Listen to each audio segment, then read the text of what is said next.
Hello and welcome to Goats and Dragons, the stream where Helpful Goat Gaming plays Dungeons and Dragons, a game of shared storytelling where I try to kill my friends. I'm Andrew Gilbert, the benevolent dictator of Helpful Goat Gaming, but tonight I'm your friendly neighborhood dungeon master, and I'm not alone. With me, as always, is the unbenevolent dictator of Helpful Goat, Galway, playing the Tiefling Warlock, Charity. This time I wasn't expecting a rhyme. Hey, everybody.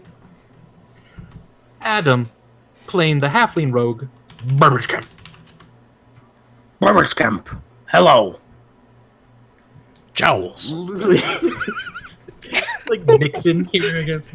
I was like, why is Burbage Camp Futurama Nixon? Aru. Lena, playing the Goliath Barbarian, Stormbringer. Hi. Jay, playing the Drow Elf Druid, Vamaris. Hello. And you might notice a mysterious guest named Nehet, played by our guest star for this week, TJ. Hello, friends and fans. It is my undying pleasure to be here. Foreshadowing. That's fine. Well said. Well said. Well, you fools can draw in the background while I say our probably two announcements, and that's it. Oh, one announcement. We will not be having a stream on next weekend. We are going to try to do that during the week sometime, and we'll get some information out about that pretty soon. But it's not going to be during Saturday next week. We will be taking that off and spending it with our loved ones because the world is shit. Anyway, Saturday at 7 Eastern Time, normally, and 5 Mountain Time, we will have a game that we play for a few hours every week, and which is a lot of fun. On Friday nights at 5 Mountain, 7 Eastern, we do a rerun of last week's episode so that you can get caught up, know kind of where everything is before the next game starts on Saturday. And you can also see our archive on YouTube under Helpful Goat Gaming. This is our 15th episode, so there are lots of good hours of content out there. Terrifying things, funny things, beautiful things, things that make you cry, things that make you orgasm. Who knows? Jesus. We are Christ. I already have. Don't kink shame. Could be someone's thing. We are finally affiliate, which means that you are able to cheer subscribe us. And as a reminder, everyone who has Amazon Prime, you're able to get a free subscription from Twitch Prime. And that renews, I believe, every month. And we'd be honored if you would consider us for that free Prime sub thing. That'd be great. And thank you so much for watching the channel. We really appreciate the support. If you like what you're seeing, tell your friends, tweet us, give us a chat. That makes sense. And with that, keep swinging for the fences, Slugger. With that, let's begin tonight's episode of Goats and Dragons.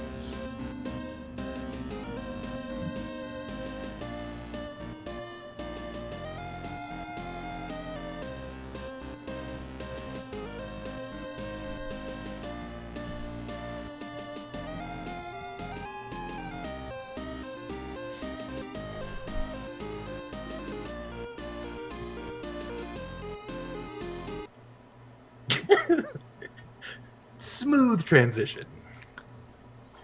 I'm a DJ. No, he's a TJ, not you. You're Andy. He's a TJ. I'm a team. I said I'm a DJ. Oh god. Seeing how Oni triggers me. All right. Last time on Goats and Dragons, everyone killed an Oni. All right. Fair. That was it. That was our recap for last week. Nice. We done killed an Oni. Done killed an Oni. I mean, like, some people died. Yeah. You can make a thing about it. That's fine. So you've killed an Oni. The town has come back out to greet you. Members of the caravan have come out to greet you and thank you for this horror that's been lifted. There's an instant joy that's settled over the caravan and the town again. now that this beast has been brought to justice. Immediately following the destruction of this monster, you would have been able to search the Oni to see if there was anything on them. I want to know why I didn't detect its magic. Yeah. So underneath its sort of like raggedy cloak that it had on is a very tight-fitting helmet. And now that you see this helmet in this exact light of looking for something that might have hit it, you do recall, actually, in Federo, there being a helmet in a magic shop that you could not detect. Yep, I sure do remember that. God damn it. This appears to be its twin, if not the exact same one. I'm just gonna pop that on my head. Beautiful. You have now a helmet of non-detection. Kick the Oni a few times. As all the halfling children are doing, Charity, you run in, kick the Oni a few times. Okay, I'm just going to be spamming guidance on them as they're kicking the Oni. They just feel like they're really getting in some good kicks on the Oni. Okay, yeah. No, yeah, they're doing amazing. Does it have any other loot? Not besides the glaive. My glaive now. Indeed, it is a fine weapon. Magical in nature, you believe, since it was able to grow with awesome. him. Yeah. If I cast Detect Magic, would I be able to maybe check on that? Yes, that it does appear to be magical, but it's some sort of kind of transmutation magic that you think would allow it to shrink and grow with the Oni. Okay, so it's So more. you're not sure how that magic would work. But I will. So you're not sure if you could tap into that again. But yeah. I will let Stormbringer know. It seemed to have the same sort of changing shape magic as the Oni, since it changed size. I don't know that you'll be able to tap into that, but it is magical. And thinking back, this might have now also been the weapon that you saw on the veteran that was sort of magical. Charity. Yeah. Andy, can Burbage go ahead and also search the Oni's body, see if there's anything else that I could, steal? Yeah, give me an investigation check. Yeah, I'm happy to do that for you, Andy. 1 second. Thank you. Oh, That felt Okay, well, he does that. that felt oddly aggressive. thought it was nice. Are like Oni teeth and fingernails like useful for anything? Nope. No. Okay, I want to still rip them off. Okay. He does have horns too. Onis have horns. Yes. Yeah, I want Oni horn. Before Burbage starts to search the body, he kind of glances toward Charity and kind of coughs and says, "Guidance." You're going to see me wait until a small halfling child has like just finished their kick and then immediately guidance you. Thank you. Ooh. Roll that d4. 20. Very nice. That's a 20. With a 20, you are able to find that he very much has nothing else on him. Oh, you piece of shit. You are very sure of this fact. That he was hiding nothing in the rags that are his clothing at the moment. Burbage very casually stands up and is like, yeah, just, making sure he doesn't have any other glaives or anything, It's a good, Yeah, that'd be it's a good idea. Halfling children are still petting you, Vamaris. Oh, right. He's still a wolf. I'm like, wow, that's weird. Okay, I want the kids to stop, so I kind of shake them off, and then I transform back into my... Well, I guess I'm masked, so they don't know I'm a drow. Indeed. And then I want to get to work on getting this guy's horn off, and his teeth and his nails. Sounds good. Now you. Maybe some chest hair if he has chest hair. Do they have chest hair? What? Yes. Lord. Yeah. What? Blue curly chest hair. Okay. Blue. So Andy, is it something about characters whose names start with V? I don't know. Wait, what? I don't understand. In our other game, Oh, character named Vareth is obsessed with Right. taking off the body parts of their I've got a jar of eyeballs. destroyed foes. Yeah. Oh. A man Anyway, of fine taste. Vamaris, you go to the gruesome task of removing teeth and nails. What did the children think of this? They start to sort of scream. Oh, and cool. A few of them run away, and I mean, So did they're enjoying the show. Okay.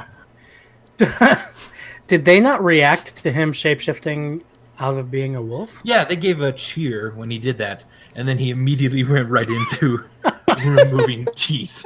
And they're like, "Oh I'm just picturing their faces going from glee to horror. That's great. It is. I'm gonna kind Parents of are like starting to take kids back inside the town now. I'm gonna kind of like walk up and like hero. shake Narvi awake. Yeah, Yeah, I'll go over there too. Where is it? Where is It's dead. It's dead. It's dead. We killed it, Narvi. You helped. You helped murder it. It was a good murder. Did. You did a good job. Did he even get a hit? Okay. You got one, I think. Yeah. Also, I think all of your family might be dead. And at this, he drops his weapon and sort of rushes down to the rest of his frozen family, Jared's just stuck gonna to the ground. look at Stormbringer and shake his head. What? Tact. and I don't know And- what that means.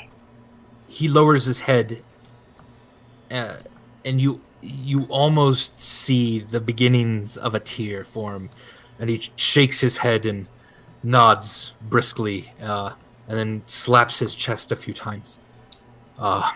Makes a big sigh, and then walks back and picks up his weapon again. They died fighting a fearsome foe. It's how I would want to go. It's nearly how you went. Yeah. It's a glorious death. Would it be too much to ask if I can pry open Naoni's chest and rip out its heart? It's not, no. Okay. I want to start doing that now. Okay. And Burbage this, sidles away. most of the caravan now has disappeared. Narvi, the orc, kind of gives you a nod, and an understandable nod, but then goes to the task of digging large holes. Stormbringer's gonna help him dig. Can I search Netter's body for anything of value? Yeah. He's mostly frozen, but he's still got some, like a pouch and some pockets that are free. I'll create bonfire like just nearby. Oh, okay. Yeah, that helps melt him a bit. Do I need to do an investigation check? No, you don't need to for this. Did- He does have 15 copper pieces and 2 daggers, one of them silvered.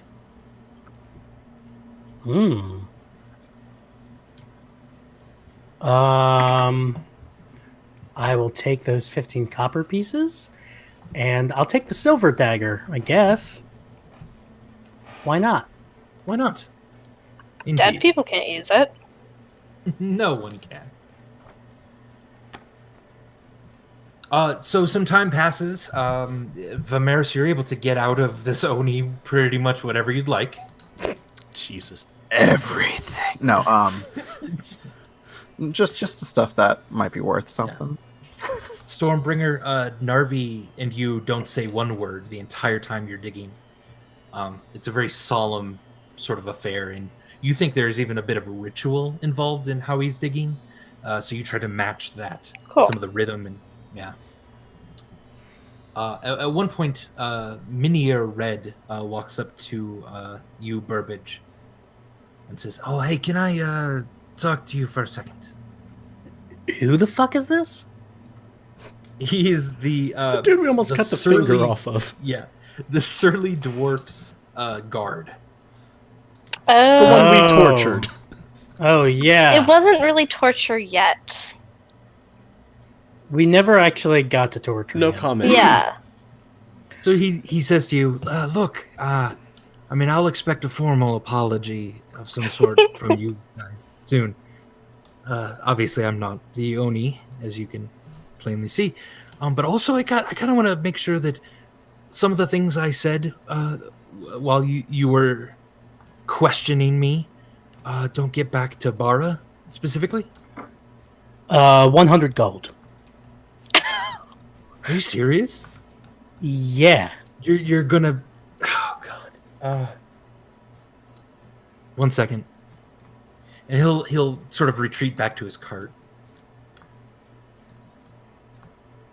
And after a little bit, you see him coming back. He sort of rushes over to you with a sack.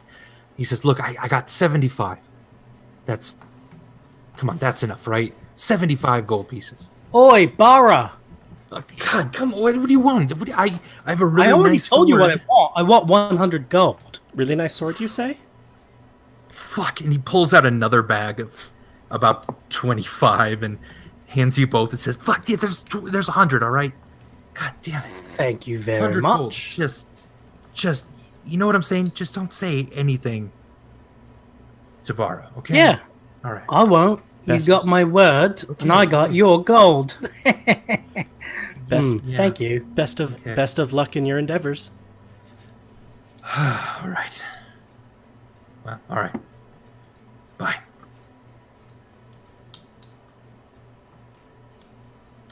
So, what would you like to do?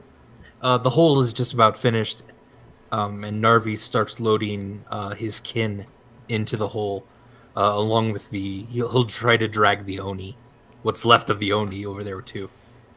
Yeah, I'll help him with that too. I'm gonna ask him if he needs to bury the Oni. Is this important to the ritual for your family?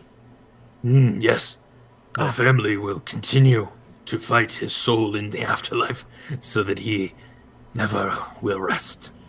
I'll help drag it over, and if they're in the pits, I will reach down and in turn cast guidance and then resistance on each member of his family. Thank you. One more thing. Please kill me as well. What? What? Okay. I am old. I am already hurt. And I will help them defeat the Oni in the afterlife. Over Will do. and over and over again. But Narvi, do you not wish to live on? There is nothing more for me. There are yet more No. battles to fight. It seems to me that you have lost a family, and those halflings have lost a large protector with a capacity for extreme violence. Mm. Do you think they'd have me? I think This ugly old orc? I think that you fought nobly to get revenge for their daughter. For all those who were lost, because you saw something that should be fought. Yeah, you and fought you could as teach Azus did. And you could teach them not to be racist. You could help educate them. To be fair, I don't think any Well, of them being a were. little racist is probably good. But, okay, yes. These are wise words that you speak. I would actually Go go to the over manage. with him to Moto, and don't make me flip through like 6 pages of notebook to get to the mother's name. No problem, yeah. No, Shenley. But yeah. So yeah, you walk over, you introduce Narvi again to them. He bows low and presents his sword to her. And she graciously accepts his help. Yeah, I'm it's also a touching moment. I'm going to whisper to Moto. There's a lot you can learn from this one. Oh, awesome. Yeah, thanks. You can add death pits to your bag of pranks. Oh, that would be awesome. I'm not sure do death like- pits are I do pranks, like- you guys. I do like death pits. I like them too. They're not pranks. Galway is so happy. All right. So the Furbolgs have brought out food and drink for everyone this evening. Everyone feels a bit inebriated as you wrap up the evening's issues and head to your wagon to go to bed. I'm also gonna, as I'm sort of wandering around the battlefield, pick up Stormbringer's axe that was damaged, and sort of hold it Yes. out towards Vamaris. Like, you can fix this, I think. Oh, you're right. Is you're like I'm gonna fix it. elbow deep in Oni blood. There, it's official now. Okay, then I'll go hand it to Awesome. And Stormbringer. Vamaris, Thank you. yeah, in Vamaris, what pieces did you end up taking? Okay, so fingernail, brain. Do you think the hair's worth anything? Probably not. Okay, so some teeth, definitely the fangs, the heart, definitely The horns. the horns. Okay. Should we take its eyes too? I mean, Eyes are pretty good. I really hated this guy, so I'm going to take his eyes too. okay, yeah. Oh yeah. Somewhere in a different place. Across the, I'm across taking the, his teeth so he can't smile in the afterlife. Oh, He's not Narvi's- smiling now. somewhere across Narvi's the like laughing. Yeah, somewhere Narvi's across the laughing. eons, Vareth Yeah. is smiling. this eyeless, toothless, fingerless like beast has to fight this guy's family, and he's just giddy. He's absolutely giddy. Who I like to think also permanently have the benefits of both guidance and resistance. But yeah, that's it. Andy, Yes, Netter was a halfling, correct? he was. Yes. All right. So as we're all, I guess, getting ready for bed or whatever, I am going to go ahead and, I guess, just kind of talk to the group. I'm assuming Burbage is drunk by now. Hey guys, could you do me a favor? Help me strip Netter's corpse and put some of my clothes on him. Okay. And then we can burn the corpse. And that way, That sounds when fun. those halfling guards come around, we can tell them that I died in the battle. And But then they you won't look for didn't. me. It's So a Vamaris is a little sloshed too, and he's like, It's "You're a- brilliant." it's a ruse, Stormbringer. I am not sloshed.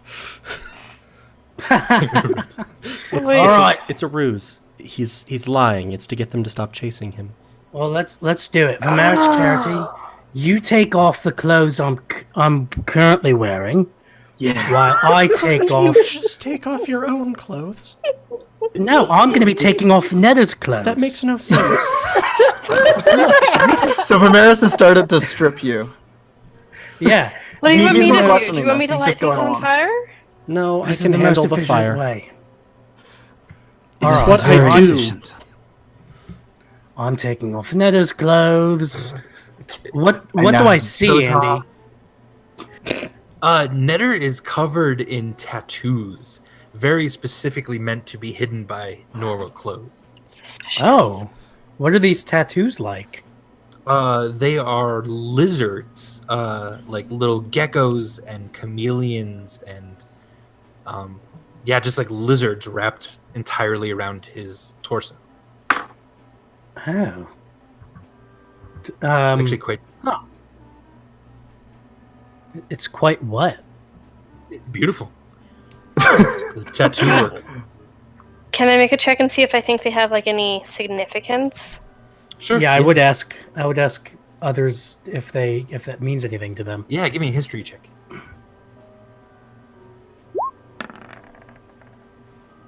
No, not that you can I tell. might- It's I might also check to see if I can think of any like magical rites that this would be a part of. please give me an Arcana or Religion check then. Can I do a history check?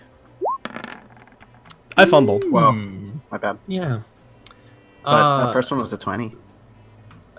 Charity, you are really sure that there's nothing magical about them at all.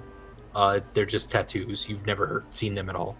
And Vamaris, you think that there's a bit of a tie-in to kind of an old religion that like to worship like the small animals of the earth, and this in particular feels kind of ritualistic in its design. Okay, I share this with the group. Cool. Kind of slurring my words together as I do it. Yeah, that's really interesting. Thanks, Vamaris. All right, let's put my clothes on him and burn this body. Okay. Are you still naked, just trying to burn his body? Please put on your clothes. Yeah, I presume I have some other clothes somewhere, right? Yeah, of course. Actually, I'll give you my robe, but I'm still wearing my mask. So now you're naked? No, he's not naked No, when I'm he not takes naked. the robe off. He's got clothes on. The robe goes over. We've been over this before. It's okay. It's very confusing. I how- still loved the fact that you work. were literally picturing like a naked drow just strutting through the streets of Federo for like 2 days. Yeah. Yeah. All right. You guys are able to, with the help of Charity, especially burn the kind of remaining body of Netter. He's All toasty. right. Now let's put him over here, and we can put up like a little sign right next to his body that says like R.I.P. the Burbs. Okay. Idge, he never lived. That way. It doesn't take you long to make that sign and put it up next to him. Yeah. All right. Now I'm wearing Vamaris's robe. Yeah. What does it smell like? Ooh, good question. Ooh, we've been traveling a while. It can't And, be I good. mean, I was a dog. Also, yeah. So yeah, probably dank. Gross. All right. Well, I'm gonna go pass out in the wagon. Hopefully, this convinces those guards that I'm dead. You know. What if the guards don't see this? Wrong wagon. Oh, where's our wagon? What if nobody sees this? Why did we just burn this body in the middle of nowhere without calling anybody here? Well, So your see job, us? Vamaris, it'll be fine. Your job is to stay here and tell No. the halflings. No, it's not. Your job is to come in and get I some can do rest. it. For the love of God, let's all just get some rest. I forgot can you were here, Stormbringer. They can find the my sign God. later. You are so great, Stormbringer. I love you. I love you. I Thank consider you. you like a big sister. Emphasis on Yeah. big. Am I right? I'm big. Haha, I In- get it. In your head, Stormbringer, you're going to hear Charity's voice from the message cantrip. Please pick up the drunken halfling suitcase and bring him to the wagon. I'll these nod at camels? Charity and pick Burbage up. Thank you. Are these camels? Come on, Burbage. Hi, I think it's about camels. Hi, camels. How are you doing? I'm carrying One of them him to bows the low to wagon. you. All right, being carried away now. Bye. I'm still waiting by the burning body. You're gonna hear Charity's voice in your head. Please get into the wagon, please. Vamaris. God, it's like herding cats. Can I pick up Vamaris under my other arm? I know he's a full-sized person, but I'm But able he's to also like, an elf. Well, I'm only like 5'5". Yeah, 5'6". if he doesn't resist, yes. So I'll carry both of them to the wagon. All right. I'm like limp. I choose this time to fall asleep. No, I don't fall asleep. You start meditating like while draped over Stormbringer's shoulder. I'm just picturing Stormbringer's like fireman's carrying you and just holding Burbage up sort of by the back of his scruff spare of his neck. clothes. Yeah. Yeah. All right, Stormbringer, you deposit them in the wagon. They Awesome. immediately fall asleep. Oof. Is there a watch set tonight, or is everyone just gonna rest? I drunkenly put up an alarm spell But he sets it You put on up the a- wagon, and maybe I accidentally do set it. So like, He sets it for PM instead of AM. Yep. yeah, That is the kind of alarm you meant, right? I'll No, I don't I'll- think so, but yeah. I'll take the first watch. Stormbringer, perhaps you can take the second, then Sure. Burbage, then Vamaris. Yeah, maybe they'll be sober by then. I'm not drunk, Of course you're and not. I go back to sleep. Okay. The watches go very smoothly. Everyone seems exhausted with this very heavy weight lifted off of them immediately. Stormbringer's turn to watch, and Charity goes to sleep. I need everyone to then hop off, please, except for Charity. Suspicious. Goodbye. Hopefully not forever. Don't die. Whatever's going on.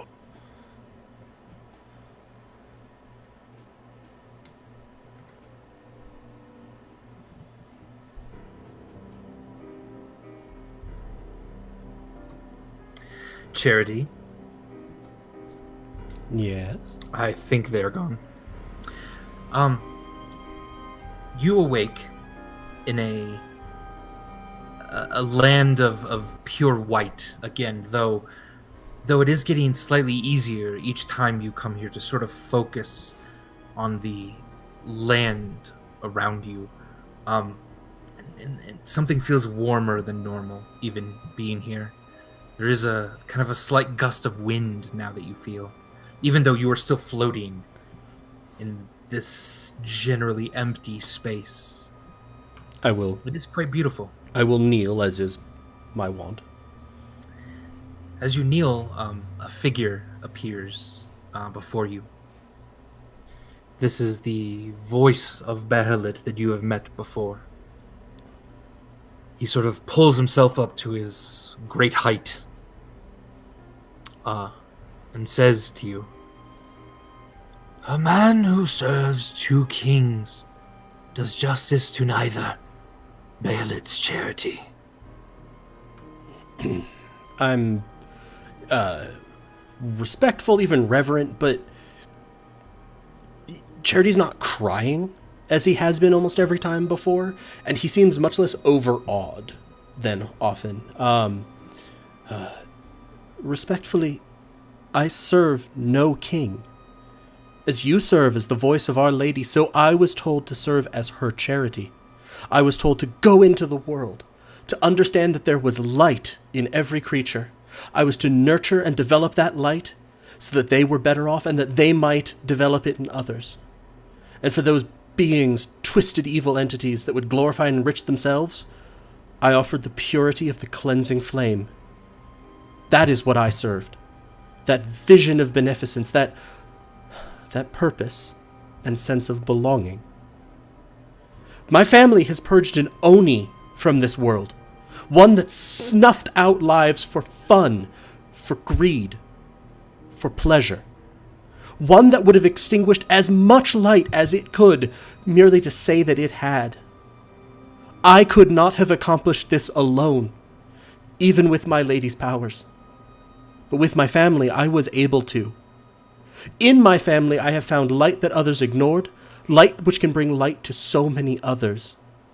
And I have found purpose anew, belonging anew. But that purpose is the same as ever. I am the light and the flame that will kindle others. I will protect the innocent, and I will protect my family.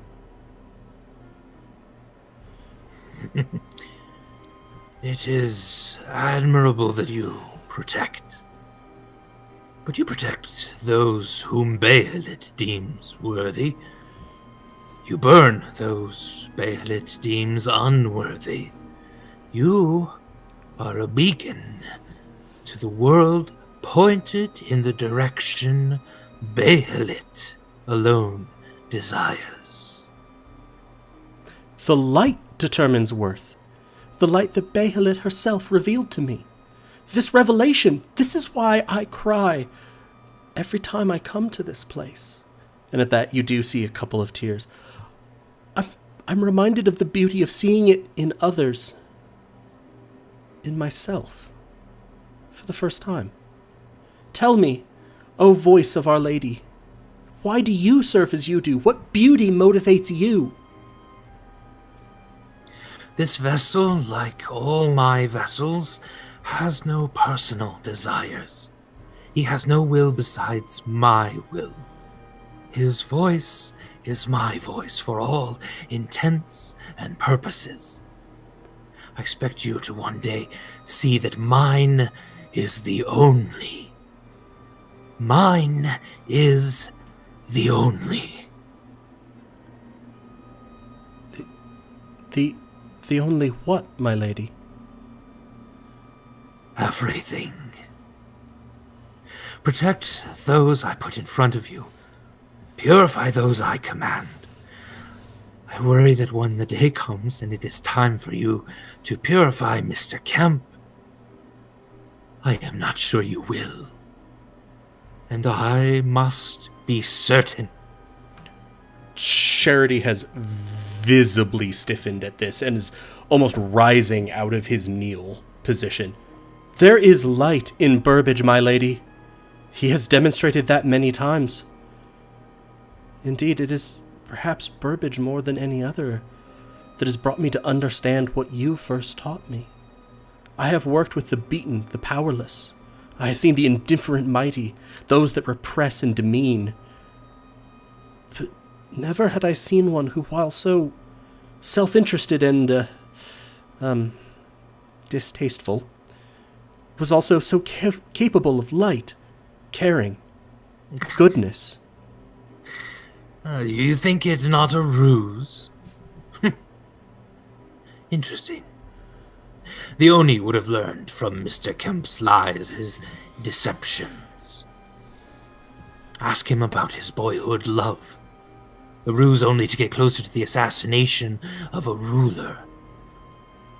Even a child may pretend to be good in order to get a sweet, Charity. Enough. Think on it. You will serve light and goodness alone, attached to purity and charity, or you will be sullied by those around you. I've asked you to help Vamaris, not because Vamaris is good, but because there is greater good at stake. You will be mine alone, or you will no longer be my Charity. There may be something of your father still in you, and it sickens me. At this, Charity has actually just stood up to his full height and is smiling slightly. The voice of Behelit gets a little closer, then sort of floats a bit closer to you. A child may pretend to be good to get a sweet, that is true. Or they may actually be good for a sweet, or indeed good regardless of the sweet. They may even give the sweet to a child that has none. And they may be good to avoid being beaten by one more powerful than them. A ruler may be a tyrant, a madman, a villain that devours others' lights and festers in their own greed. It seems to me that the world could use fewer rulers sometimes. I am the light and flame. I protect those who cannot protect themselves and burn to cinders those who would harm the world. I am not sure I believe that any can be pure. But I am bound to charity, for I am charity. My family's charity. You are my Charity, or I will find another. Prove to me you are my light alone. You have one day to kill Burbage Kemp. Purify him in my holy fire, or I will withdraw myself, my power from you. Our pact, that source of all that you are, will be finished. Your father was more correct about you than I had thought. Prove to me what you really are. And at this, Charity, the white light disappears from around you, and you see the surroundings again. It is Federo, recognizably Federo now. The voice of Behelit is completely gone from you. And as you look around, you see faces and figures walking along. You see Vamaris walking the streets with his mother. He's just a child now, holding her hand. And now you are whipped back to your wagon in Sherstow. And we'll pause just a moment as we get the others back into the game.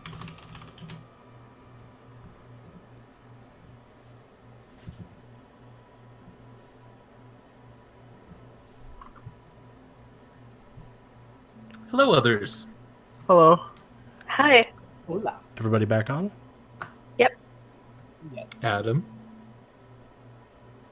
Adam. Does Vamaris notice anything strange? Yeah, just a second. I'm here. I'm here. Yeah, okay, good. Okay, so I think we have everybody in the party. Everyone is asleep, and you are whipped back to the wagon, Charity. Do I feel like she can still hear me? Or the voice? Probably. Yeah. So I'm actually almost shouting, I don't need 24 hours! I am the light and the flame, and both can shield. They shall shield Burbage Kemp. Oh, and duck, duck, fish. At this, all of you have waken up to Charity sort of screaming at this. You notice that the eye patch had come away, but is now forming again slowly. Kind of a whiteness in his eyes is dulling just a bit. Light that seemingly was just all around him, surrounding him, is now also sort of faded. And the wagon is again dark. Charity is breathing heavily. Charity, what's going on? Yeah, hey Charity, what's the haps? We may have some issues. What sort of issues? The sort where a multiplanar being with nearly godlike powers that grants me those might have just told me that I have 24 hours to kill Burbage. I will fight that person. Alright, wait, okay, hold on. I'm still... Where is this planar being? I never plane! That's what planar being means! I'm gonna punch them. That may be necessary. On the Roll an other attack hand, roll. I think that they're also multiple stories tall. I'm still gonna punch them. Give me an attack roll. Who? You're punching. But I don't see them. I don't have a target. Please don't punch me. Okay, never mind then.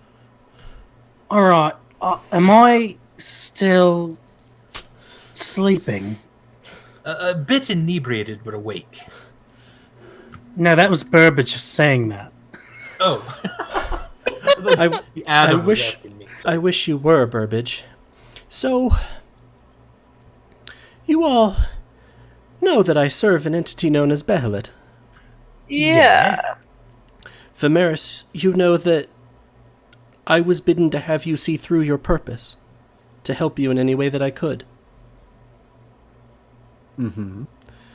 Well, I've been told that that was not because you are good, and I've been told that Behelit's plan involves me killing Burbage. Wait. Go back to that first part. It's not because I'm what? Good? Can you elaborate? I no, that's literally what she said to me. She just said that she told me to help you not because you were good, but because there was something else at stake. But she also more for you in a second, but Okay. but she wants you dead, Burbage. Alright, wait, who are we talking about? Marguerite? Magpie? Who? Is Margarita Can I- multiplanar being? Do I think that if I just start slapping Burbage, it might get him to sober up some? Yeah, a little bit, yeah. I'm just going to be like, I am cuffing Burbage now. Ow! Oh, Charity! Behelit! Behelit! Multiplanar godlike power wants you dead. Wants me to kill you. I told her essentially fuck off. Well, technically I told her duck duck fish. I don't know what that means, but since you said it, I assume it's really insulting. Alright. So, Okay, there could be some issues coming up. Okay. Also, Charity. why did I see you with your mother in Federo? And now I'm pointing at Vamaris. What? You were a child. You didn't... You weren't taller than her waist. You were holding her hand. But it was Federo. Long before I had ever seen it. I don't recall that.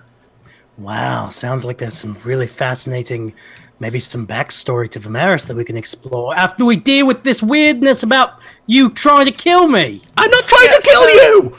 I'm not gonna let anyone kill Burbage. And All right, He's not listen. gonna try to kill Burbage. So But I don't really know how to deal with this if you don't tell me who to punch. I am awake There and is sober now, There is but no I one do here need to some, punch. I need some clarification. So when you say, so is Behelit the multiplanar being who told you to kill me? Yes. Oh man. Oh, is this about that joke I made about with her name? Bop it, twist it, Behelit. I'm just gonna clutch the side of my head. I doubt it. Did she say why she wants you to kill Burbage? I think that there was kind of a split of reasons. It seems that killing Burbage generally, not sure the timescale on that, was always part of her plan. She hadn't shared that part with me. The part about killing him with the one-day deadline was to prove my loyalty to her. All right. Okay, well, listen, Charity, I might have been drunk last night, but it seems like you were the one who was really out of it. We have a fake dead Burbage buried right over... Not even buried. Why didn't you just go with the plan and tell her, oh, Burbage is already dead? That was the whole point. Multi-planar, godlike powers. So I totally know what that means, but if I didn't, could you explain it to me in a different way, maybe? You have seen me burn someone alive from the inside out, yes? Yes. That Yeah, I is the merest shard of her power granted unto me as her charity in this world. The healing that I've provided you is a shard of her power. Now imagine So, all those shards put together. if you don't do this, you lose your power Yes, or your life. certainly my power. Certainly my power. Okay. But that's... so that's fine. We I- don't even know if she's all bark. Vamaris, Very much. multi-planar, godlike... What is it, Charity? Powers. Powers. So you lose your powers. By powers, do you mean that weird thing that you do with the horn on your head? I've never really understood what your deal is. I mean the stuff that keeps healing you. And Oh, hurting is the that- people that are hurting us. Oh, that's you. I thought that was Stormbringer. No. I don't know how to do that. I'm kidding, Charity. I understand you're a very powerful being. All right, well, maybe I could, pray to Behelit. I wouldn't for recommend some, that. Oh, okay. I would not recommend making any kind of connection to Behelit. I would So what recommend... would you recommend? Sorry. I gave her my answer. I will defend Burbage with any abilities that I have. I will not be killing him. Do you think she's going to attack him? No, I do not believe so. Otherwise, she would not have asked for me to intervene yet. She has other forces in this world who may attack us at some later point, but I have the sense that she mentioned if I would not prove that I was loyal to her, she would find another charity. So I suspect that... There is no other charity. That was actually one of my points. Thank you, Stormbringer. But I meant that was one of the points I gave back to her. I told her that I am charity. I am my family's charity. I will not act against any of you. I will protect you as best I can. And if that means that I lose my powers, I hope that I might still travel with you and be of some use. Of course. Wait a minute. Guys, Charity, I mean, look, I appreciate your willingness to defend me against, a god. But, come on, we've only known each other for what? 4 to 6 weeks, depending on time fuckery? I don't know, it makes me feel uncomfortable that you'd sacrifice your powers for me. She also told remember when I was coughing and poisoned? Yeah, that was gross. You're coughing She up those merely- black mushrooms. She merely told me that I should seek out Waxword. She failed to mention to me that he was the one who had poisoned me. She also mentioned that her other servants have, like, the servant I was speaking to, like all of her servants, possess no will outside of her will. I really don't want to be a mind slave. She sounds kind of like a bitch. Yeah, she sounds kind of manipulative. Yeah, a little bit. Starting to get that. I The will healing- fight her. I'm gonna reach up and pat you on the shoulder. Thank you. I'm hoping it's not going to come to that. But why? I'm gonna look at Burbage and almost as if signaling him to do it in time with me. Multi-planar, godlike powers. Godlike powers. Stormbringer, you silly goof. Come on. Well, it just But I sounds like like a the- challenge. But I like this. But I love the sentiment. Thank you. I'm Well, I'm sorry for having woken you all. What time is it? It's morning now. Yeah. Well, I think we'll just find out what happens when it does. So, what was that about being told to help Vamaris? Oh, Did I know about this? no, my lady had also given me a vision at one point that I was to help Vamaris with his purpose. Vamaris, what's your purpose? No. Worst first date ever. So, like, what's your purpose, you know? Well, I have no clue what Behelit means. I don't even remember ever setting foot in Federo, but it could have happened. It was a long time ago. I thought your purpose was to like to avenge your mother or something.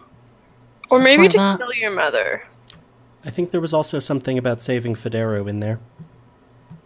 I think his mother's I think- dead. Didn't I you see think- your mother get murdered? Yeah, she's... I said Federo. Yeah, no, this is in response to Stormbringer, Oh, who okay. said that maybe Vamaris' purpose was to kill his mother. At the mention of my mother, I kind of go quiet. Okay, so something to do with your mother. And Charity was supposed to help you, but now Charity's like, fuck you, Bahamut. So I guess we're not supposed to help you?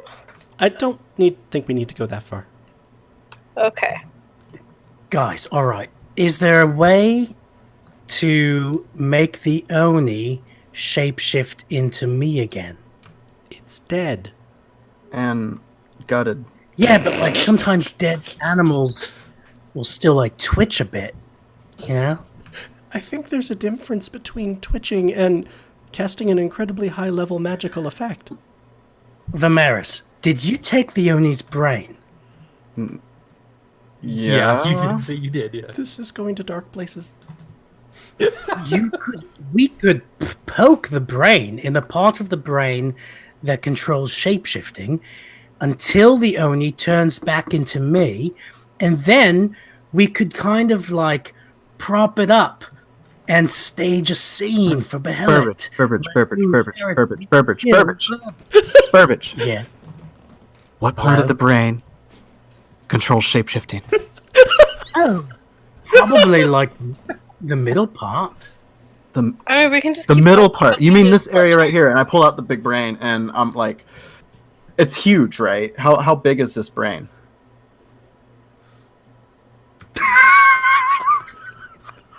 I mean, yeah, it's like 3 pounds of large bulbous muscle and stuff. It's only Muscle? 3 pounds. The Oni's brain Well, had muscles? Yeah, it had it was like working out. No wonder he seemed kind of dumb. But his brain was full. It was good. Yeah.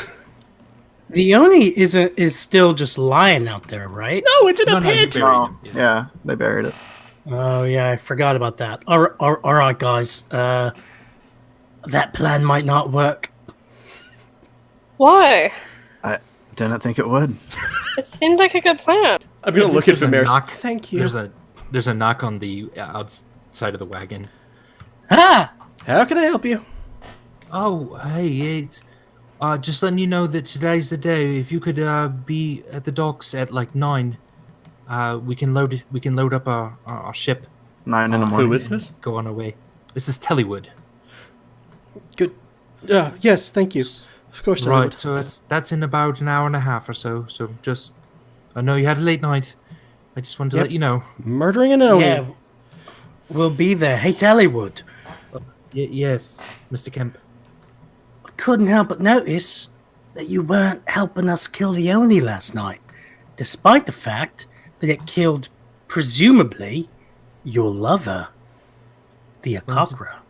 Did you not see me? I was next to the halfling woman, No, her daughter. I don't think any of us saw you there. Yeah, I was Guys, did you see Tallywood there? protecting them. I didn't see Tellywood there. Insight check. Stormbringer kind of remembers that she was up there. Yeah, And I'm insight checking her. that seems legit. Yeah, she seemed to legitimately have been protecting the halflings. That is good. I'm glad that they Well, were that's able cool. to make it through unharmed. Yeah, that's good. Sorry for calling you out like that. See you on the barge. Okay.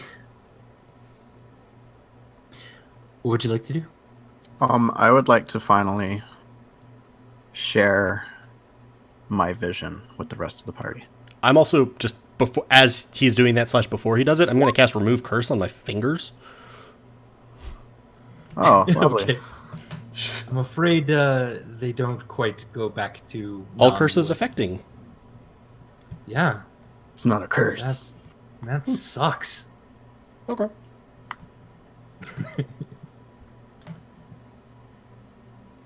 So, I want you to share my vision with everyone. What are you talking about, Vamaris? All right. Vamaris' vision is now in your handout section.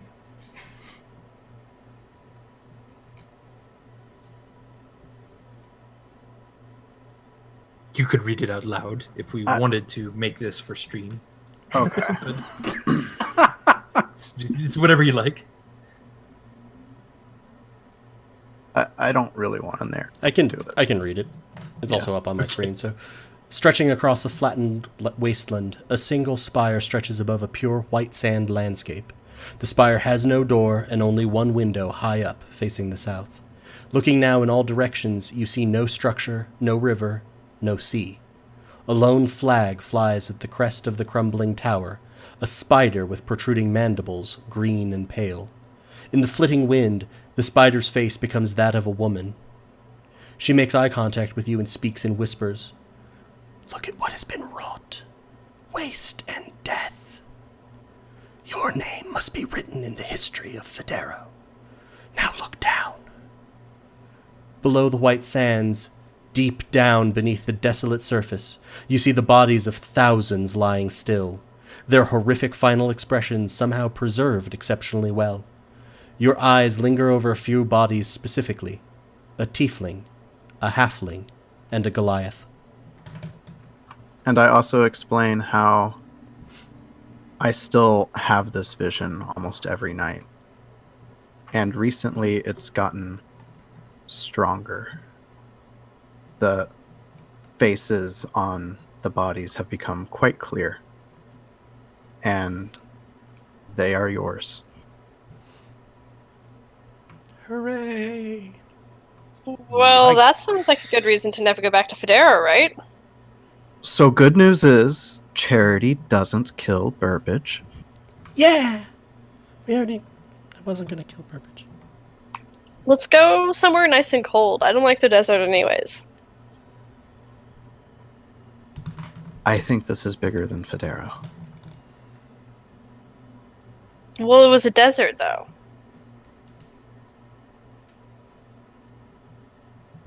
At this, there's a kind of a commotion outside. There's Oh God! why? band that is struck up again, and there's halflings that are gathered around the gates of this city, and there seems to be someone dancing, swords swirling around, somehow even just making music out of the air itself. They are quite striking, quite beautiful as you sort of peer out of the wagon. If you would like to, you could get closer and notice this. Anyways, I'm Yep. sorry for not Yeah, sharing this before.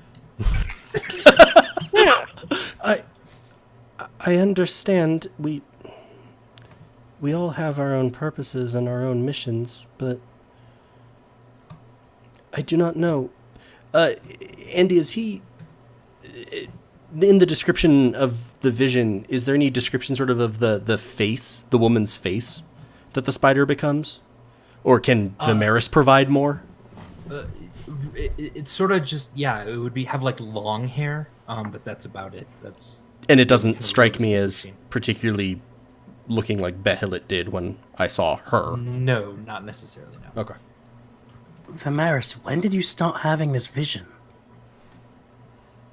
About a year ago. Huh. Alright, so that makes two of you who have had visions or commandments related to my impending death. Stormbringer, what have you got?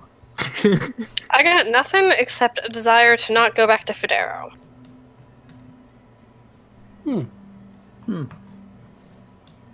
Hey, look at that cool person out there dancing with swords. Oh, that looks fun. Let's go. Yeah, I don't want to talk about this serious shit anymore. It's making me anxious. I don't like to get anxious. It's why I drink and steal.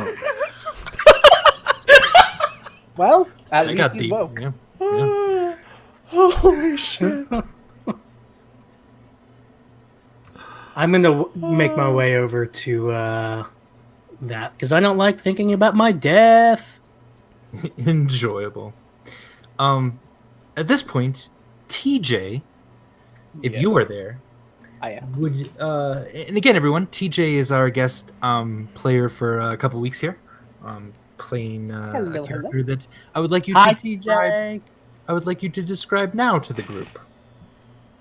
All right. So, my Nehet is a very, very sort of distinctly dressed female that you can see.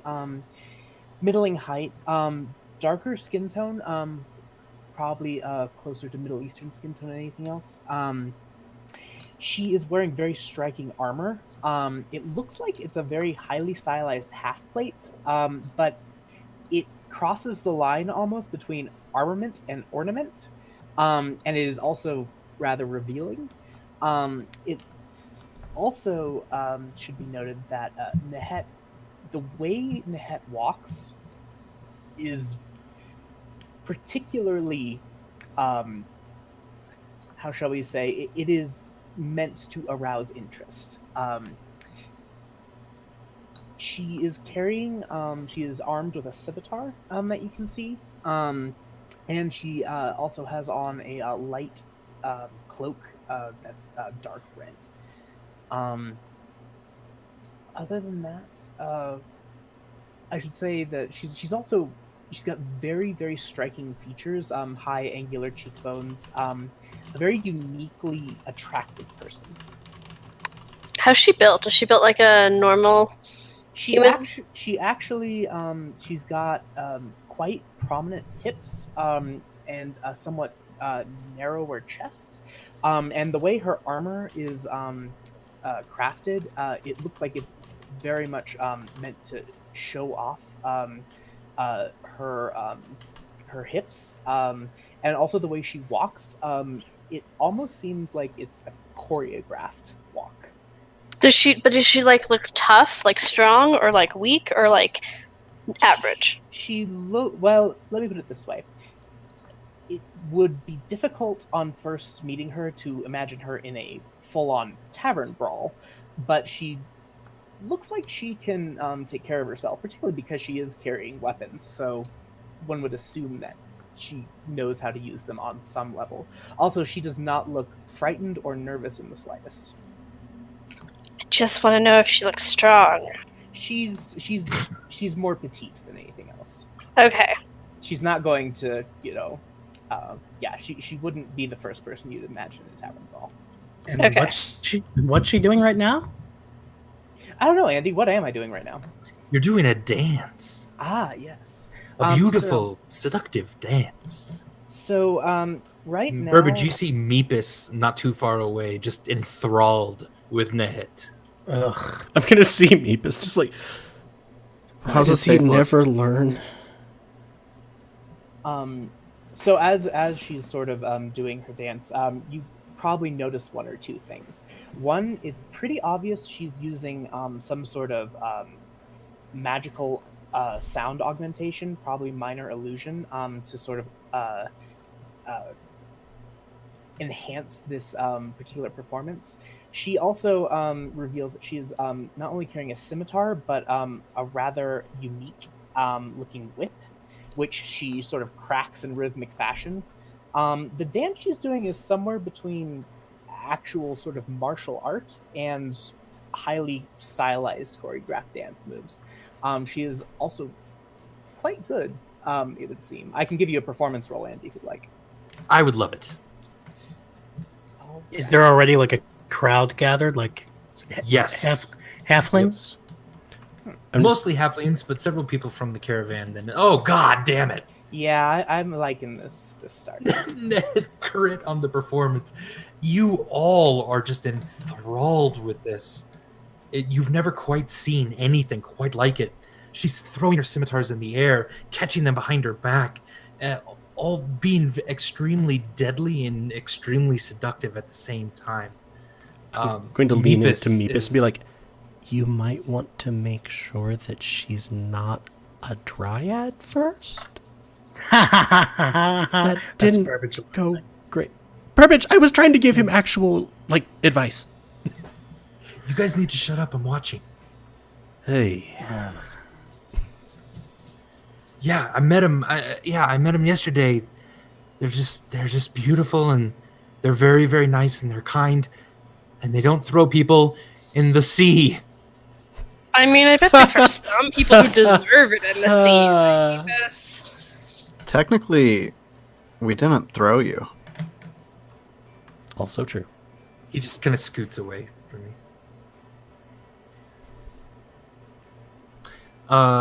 And the dance the dance ends kind of abruptly, almost as a way to get people to want more. So people are instantly throwing some copper and some silver toward Nehet there. She's sort of so Nehet, deftly catching it. I'll throw Yeah, you- I'll throw some gold their way. Oh, gold. Should we? We only had like an hour and a half. We should probably get the wagon over to the docks. I'm throwing them some gold. I'm gonna throw 10 gold. In a Ooh, pouch so- or just like coins being thrown at her? Just a bunch of coppers. Just in coppers. That's like a 10 Like gold. 100. no. 100 is 1 gold. That's like 1,000 coppers. You're trying to make it rain with pennies. I'll put it. It's in a pouch. All right. Okay. So you're attempting to bludgeon. I was like, Jesus, roll a ranged attack. I lay it at Nehet's feet and I bow and I say, "That was a lovely dance. Well done. Have some gold. Also, you see that dwarf over there? I think he has a crush on you, but he's a total loser. So I'd steer clear of him. He's kind of a creep Must too." you? So They're referring to Meepus over Yeah. here. And that's Charity actually out loud said, "Must you? Hey, I'm just trying to help out. Are you?" So as you say, as you sort of mention Meepus, Nehet's kind of going to give you a half smile and cock her head, and she's going to say, "Well, thank you for the kind compliments, but I know that dwarf. He and I are friends. I think it is quite flattering that he gives me his attentions. Mavis is your friend. She Yes. probably is a dryad. Balance Yeah. of How loudly probabilities do you say suggests. that?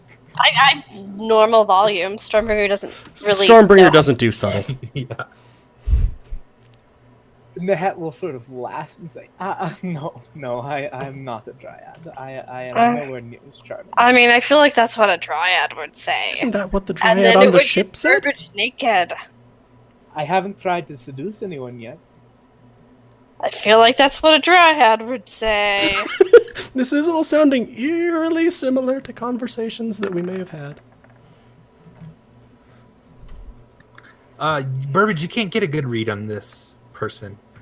Oh, I'm having Yeah. flashbacks. Yeah, they feel they feel skilled in deception, but you don't feel they're being deceptive. Does that make sense? So you're not exactly sure yeah. what to make, of this. So, Galadriel 2.0. Oh my god. Little less intense. Wait, so Andy, do I also believe Nehet that Mepis is their friend? Yeah, of course. Okay, This is a nice guy. At that. Burbage is very confused about that and just is speechless. And he's just gonna look back and forth between Nehet and Mepis. Because, like, Nehet seems like one of the coolest people Burbage has ever seen. And Mepis is, like, the opposite. So, does not compute. Indeed. As you walk away, Nehet will thank you for your money and shoot you a coy little wink. I wink right back. But while also still looking confused about Mepis. So, like, it's like Shrug. the rest of my face is confused and, like, furrowed. My brow is furrowed. So But a the really wink is sexy like- facial tick. Yeah, the wink is like an oasis of sexiness amongst the confusion. Ah, gotcha. Charity sort of walking back to the cart. This can only end poorly. I'm gonna walk I'm over not to gonna Mepis. fuck with dryads anymore. That was scary. That was terrible. Hey, Mepis. Oh my Nehet, god, why we is need he by... Why the hell is he by... no. Uh, Things happen. Burbage, I don't get this wrong, but fuck you. I'll see you on the ship. Yeah, fuck you too, dude. Yeah, I'll see you later. If I hear any of that, fair. And Nehet, you sort of notice that these people are kind of in caravan wagons out here. That this is probably the caravan that then your ship was expecting. Sounds good. Excellent. All right. So, yeah, I think I'm assuming our wagon, like, actually fits through the gates and everything. Yes, yeah. I was gonna say, just... I could tell that this was sort of a map scaling thing. So I'm like, okay, Slightly, yeah. I want the mules in the wagon. Yeah. Nope, definitely. Yep. So, mush.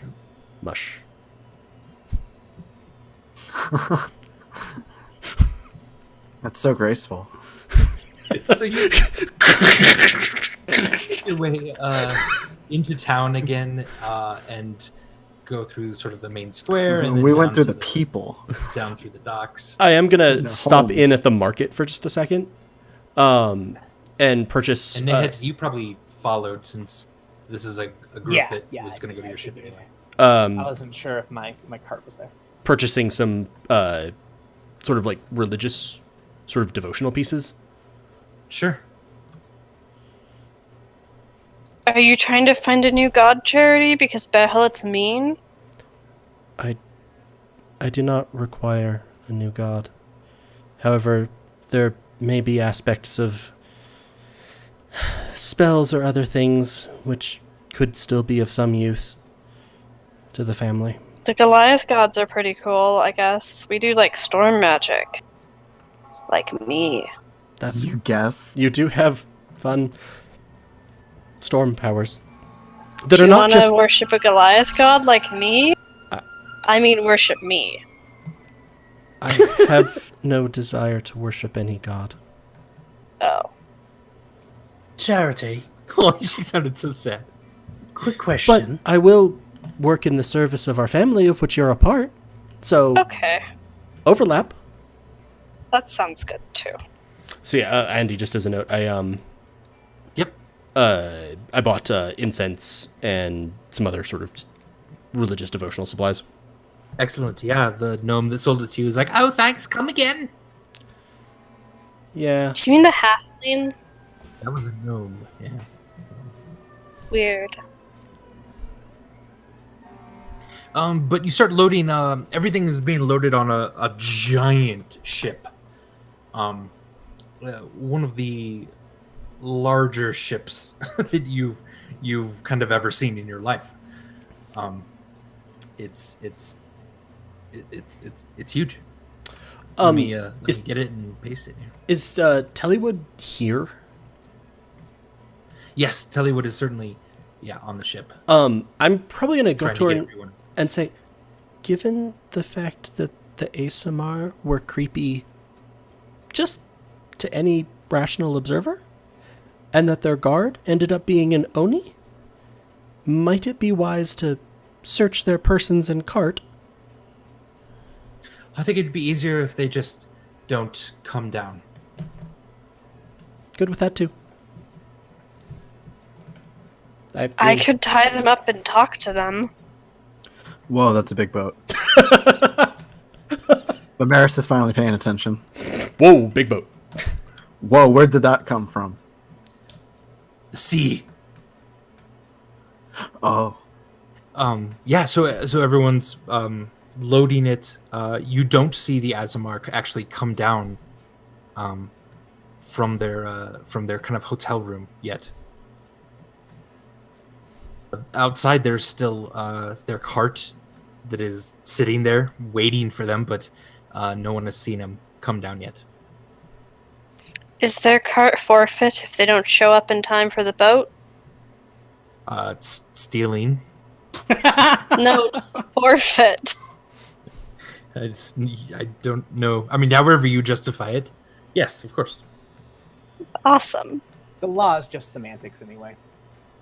Yeah. But yeah, so you get onto kind of the main docks here. Whenever you want to, you feel free to sort of move on to the actual ship you want, if you want. Do we need to replenish any supplies or anything before we leave? That's up to you. How long is the trip? If you ask Tellywood, she'll tell you, it's only supposed to be about 5 days. And we'll cover a lot of ground. I would turn to them like... We'll be in Goholnia. Thank you. I would recommend if any of you are running low on rations or water or otherwise, that you do that, although we still have the... Pat the barrel. Still have the barrel. Though we should probably check that just to make sure amounts. Indeed. But, Vamaris had been creating water in that a lot, so... Yeah. Oh yeah, it's full. Yeah. Okay. So yeah, I would recommend that people might buy a few rations, just so we don't have to tap into party supplies. I haven't been eating my rations anyway because of Vamaris' Goodberry spell. And the furbolgs for cooking And the for us. furbolgs cooking. Yeah. Boat might have food too. I'm not sure I'd count on that. But do as you will. You have a lot of Do you think I should buy a replacement hooded lantern? Because I tried throwing mine into the Oni's black hole. Did yours break? It broke. It did Yeah. break. Oh, I could have fixed that. But that was also the first time I'd ever even tried using it, so maybe I don't need one. I mean, if you also picked it up and brought it back over, you can still mend it. And also, have you been concealing yourself, Burbage? Or do you recall your devious plan from the night before? I think he's just been in the cart. I mean, we've all been Yeah, in the cart I'm- coming over. I'm being stealthy. I'm trying to hide myself, yeah. All right. Yeah, that's good. Give me a stealth roll. I bought, as a note, Andy, I bought a few more rations, as I was Cool. buying the incense. Beautiful. All right, yeah, you feel pretty stealthy. Thank you. Pretty stealthy. All right. Yeah, I'm not gonna walk back to get my lantern, and I don't feel like buying a new one, so I doubt the need for one will come up. Yeah. As you look on the boat, you do see Nehet has gotten on the boat. And Nehet, you've certainly been on this boat before. You kind of came in on the boat and have just spent the night then in town, and then you're about to set out again with everyone.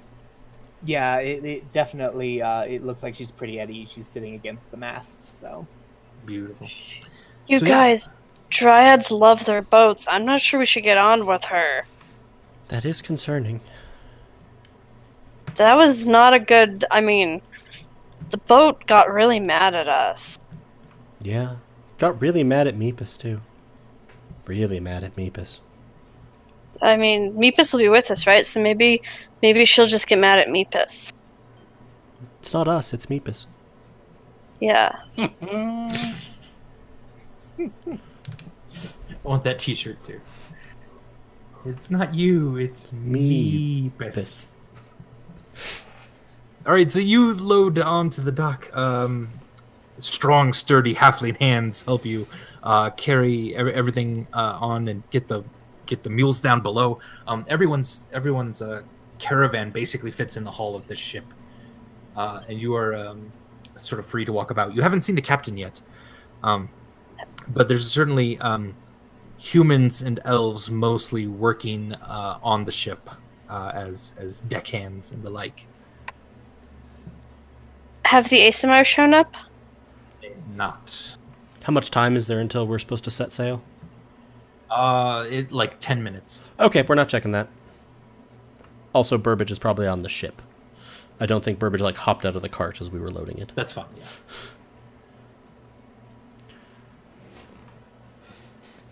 Excellent. So you are on the ship. The sounds of the city, sort of, the sounds of the town, really, sort of, it's softer and softer behind you. Hooray. As waves take over most of the sounds that you hear. Calm seagulls. And then bursting from the captain's quarters of this massive ship, you see kind of a small cloaked figure who starts in a very soft kind of whisper giving orders. Hey, could you mend the sail? Okay, thanks. Get ready to raise the anchor? Okay, thanks. So this appears to be the captain. Is everyone jumping to those orders? Yes, easily. Yeah. Yep. Very Okay. quickly. I have no problems. And this cloaked figure sort of wanders over to the rest of you and says, well, welcome to my ship. And you see like a large black beak protruding from underneath this hooded, caped figure. And he sort of lifts the hood back, and this giant like gold and red and orange and blue plumage sort of erupts from this. And he says, my name is... Make ready the sails, Mr. Hislop! Oh my god. So I I didn't hope that you... catch that. Oh, I'm sorry, my name is... Make ready the sails, Mr. Hislop! Make Is- ready the sails, Mr. Aesop? Hislop. No, I'm sorry. Yeah. Hislop. Is your name just the Mr. Hislop part? No, it's... The whole thing? Make ready the sails, Mr. Hislop! Mr. So, your name? It was the Your first name? thing I heard, sort of coming to life as a newborn. That's a fine name. I'm like, that's a very fine name. I'm Charity. Oh, thank you, Charity. Nice to meet you. You know my name, so I'm Yes. Stormbreaker. yeah. It If is you need anything, just let me know. It's a pleasure Wait, to I meet had you. a Didn't concern. make ready the sails, Make ready Mr. the Hislop. sails, Mr. Hislop. I Yes. had a concern. Yes. I feel like you might have a dryad on this boat, and dryads do bad things on Are boats. you looking Oh. at as you say that? I'm looking at make ready the sails, Mr. Hislop. That's Captain Make Ready the Sails, Mr. Hislop, to Yeah. you. Oh, that's quite the accusation, young lady. Don't worry. We will make a thorough search of the ship before making way. I promise nothing will be on the ship that doesn't belong here. What if it belongs here, but it's still scary? Oh, well, I suppose all of us are a little scary in our own right. Yeah, that's true. I am scary. Nodding. I was talking about myself. Okay, have a good day. You too. Make ready to sails, Yeah. Mr. Hislop. Captain Make Ready And the Sails, he's- Mr. Hislop. He sort of hops sort of away to kind of the crow's nest and then begins to climb it. But he climbs by like latching his beak onto the top rung and then like bringing up sort of his like talons and then latching his beak onto the next rung and bringing up his talons. This may be the most adorable thing you've ever described to me in D&D, Andy. His beautiful plumage is now very visible, as he has 3 different rapiers sort of tied to his back. Yeah, he's Detecting magic. all 3 are magical. Yeah. I'm going to turn to Stormbringer. I'm not sure he was kidding. I think he might actually be scary. Oh, cool. We can be scary together. Yeah. Also, I'm going to, like, a sudden memory clicks for me, and I am going to run over to Vamaris, having mixed up some of that anti-seasickness tonic Yes. from my yeah. herbalism kit. Be like, here. Oh, thank you. Yeah. I drink it. The ship itself is large enough that it almost doesn't seem to be rocking as much in the waves, which is nice. It Yeah, feels but a he little has, more stable. he has a couple of doses of that, just in case. Good. Excellent. Excellent. Very nice. And then after everything has been loaded, Make Ready the Sails, Mr. Hislop has given a couple more orders to actually raise the anchor, and he's giving kind of a safety demonstration very quickly as this giant parrot, small parrot person. He's saying, yes, this is starboard and this is aft back here, and just if need be, I'll let you know which side you need to jump off of, or well, really, that's no. I mean, my ship's big enough; no one ever comes near us, so it should just be fine. And with this, the boat begins to move, and many halfling children are on the shore, sort Damn of it. waving again. I was seeing Yeah, the Meepus Meepus is- token, and I was just like, really, Andy? That's not No. on us. No, that's good. You do also see the Azamar have made their way down to shore now that the boat is leaving. They're standing there, and something very unnerving on their faces. It is no longer a smile. They are looking directly at you guys, and their faces are pure rage. Their mouths are agape, their eyes are wide, and it almost looks like they're trying to just murder you with their silent screams. Anywho, I don't care. Bye-bye! That's horrifying. yeah, you maybe even say that, Nehet. And Actually, at this, I'm also going to, like, actually blow a kiss back at them. they if they could look more enraged, they do. And Meepus is now on the ship as well, and he's tied a rope around his stomach, and then tied himself actually to the boat, and he's like looking at you in Burbage, as if this is going to prevent him from somehow falling off the boat accidentally, of course. Seems a wise safety precaution. I apologize about the other day. I'm sure you Tensions do. were somewhat high. Oni was hunting. You know.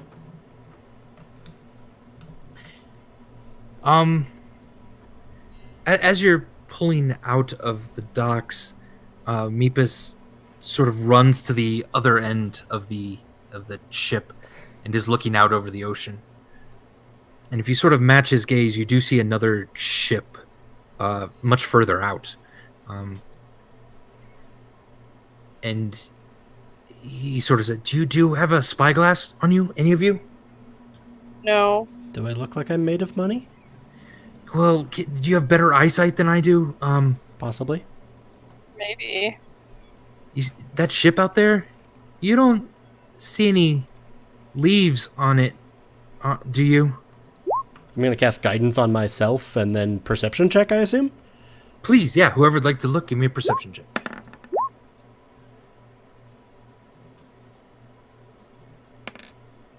So 18 total. Nice. Yeah, Burbage, you're just squinting really hard and you can almost make out that the sails are colored a bit. But Charity, you're pretty sure it's a leaf pattern that you see. So, Meepus, would you like the good news or the bad news? Oh, God damn it. Give me the bad news. I see some leaves. God, Wait, what was the good news? Yeah, what's even the good news? My eyesight is in fact better than yours. I hate you. I hate you. You asked! Can I talk to you guys real quick? Sure. Yeah. Okay. Nehet, do you mind being here? I don't love these people But very she's much. a dryad, Meepus. She's not a That dryad, was all right? not a I'm whisper. going to message to Vamaris. I think it's Meepus show and tell time. Zoom. Something really, really bad is happening here. I think that ship has been following me. And okay, are you available for a job? Can I hire you? I have a decent amount of money. What's the job? If you can get onto that ship, in the captain's quarters, there's a chest. Burbage, I think you know this chest well. Inside that chest is something I need to let's just say make sure that we all survive All this. of that. Why is Meepus talking about his boat like it's not his? It's not my boat I'm anymore. asking that to everyone else. Whose boat is it? Is it just its own boat? I mean, I guess hers. It's as soon as she stepped on that boat. I mean, no one was gonna remove her from it. I'm a little worried about what this is gonna do to us. Make ready the sails, Mr. Hislop. Seems like a fine captain, but if I know her. So anyway, 100 gold pieces each. If you can get on the ship and just take that chest, or get that chest off the ship, or bring it back somehow. is That there- way You're 100. asking us to climb on a dryad and Well, not. Is there a You bonus are- if there's nothing left of the ship when we're done? That's fine. That's okay. I Yeah. specifically asked about a bonus, not if it was okay. Oh, sorry. 20 gold piece bonus to each of you,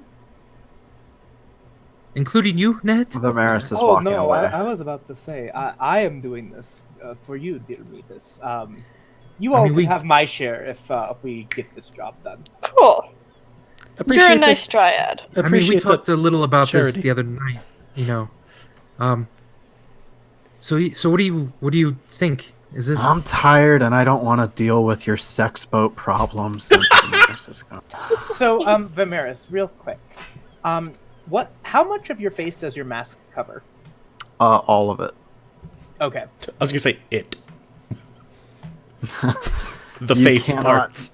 You cannot tell that I am a drow. Okay.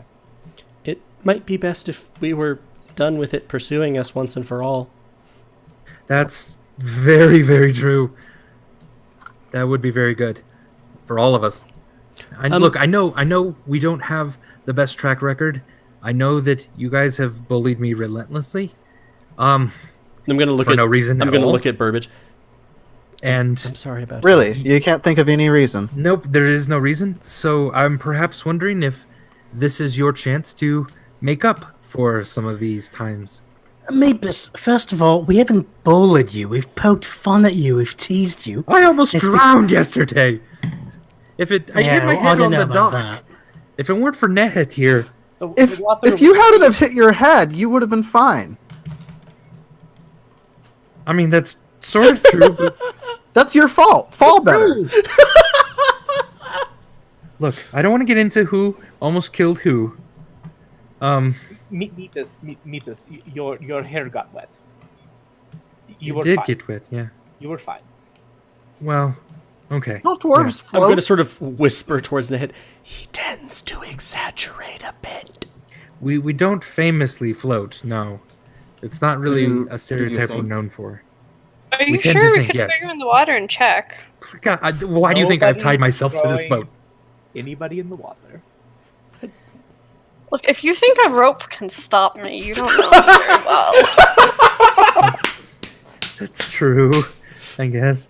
At this point, just like Uh. each of my like fingertips are on fire. Like, really?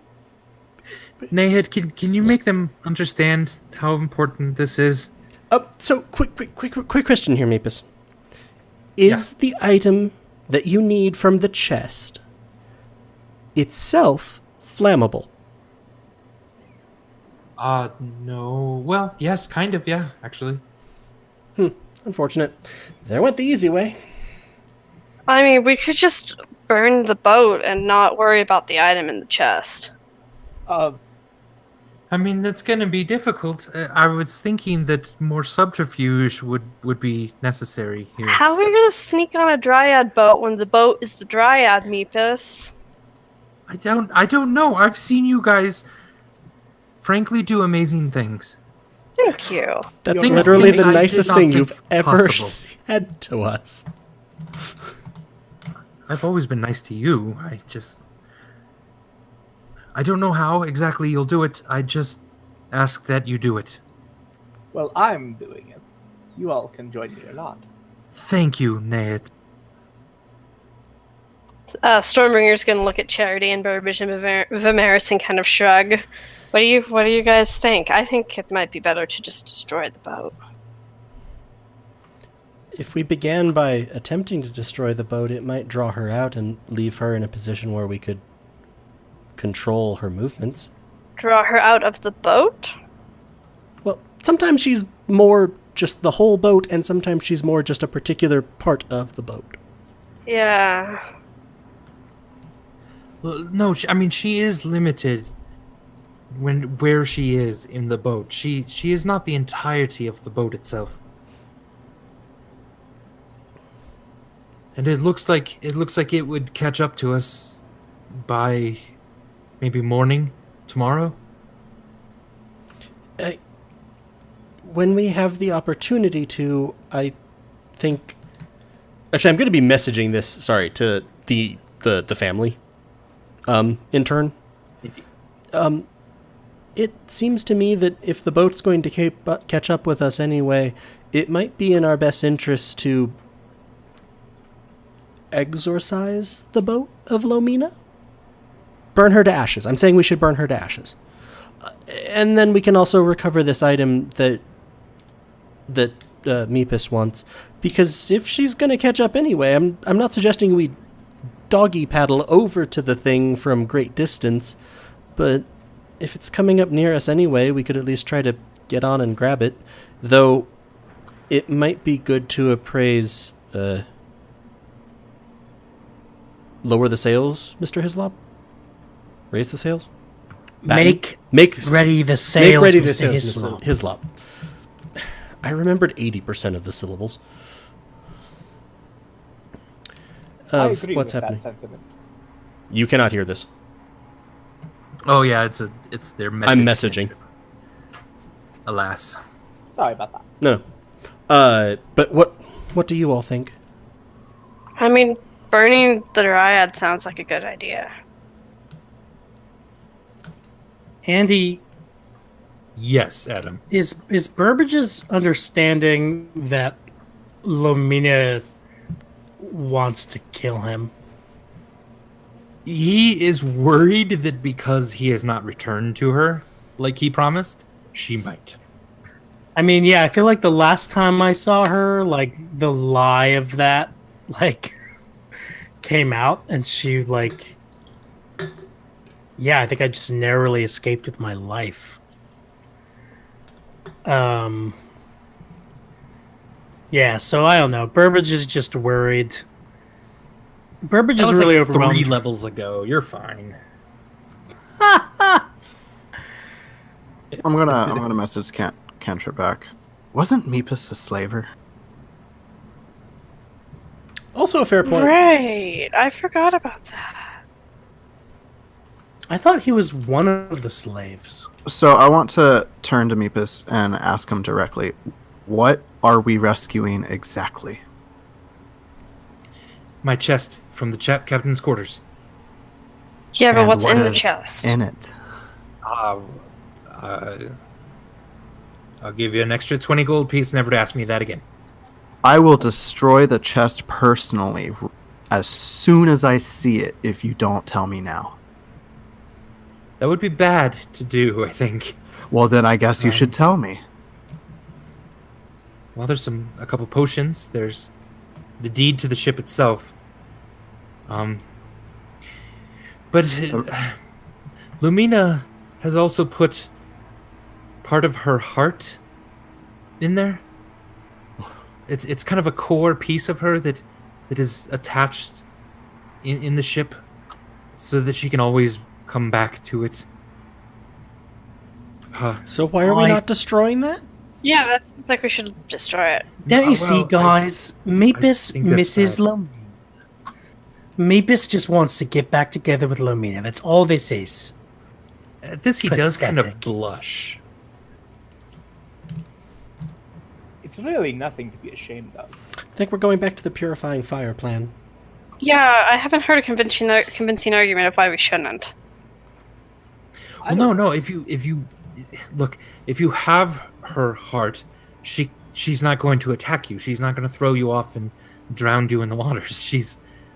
She's going to be much more vulnerable. Oh, that sounds That's nice. why I thought sneaking onto the ship somehow and getting it before she knew you were there was perhaps the best way. But again, I defer to you. Yeah, maybe, That's creepy, guys. Meepus. No, he wants us to make the woman he has a huge crush on vulnerable. This is weird. Yeah, that is weird. It's creepy, Meepus. You're a creep. But also, I could totally take that heart for myself. Okay, That or way we she could doesn't just attack burn it. me. And her. Yeah, we could do that too. I don't know about this. Make it I mean- 300 gold God damn. for Per all of person. us. I don't think I have that much for all of you. You said you had a lot of money. You're wasting our time, Meepus. And Meepus kind of looks over at you, Nehet, sort of pleadingly a bit. So Nehet actually doesn't seem to be listening very intently to this conversation. It actually kind of looks like she's been staring hard at Vamaris. What? What? What is your name? V. Wait, that's not. As he said V, and I didn't hear the rest of Vamaris, I message you in your head, Stormbringer. Leave it. Leave it. Leave it. Okay, I'll leave shut it. up.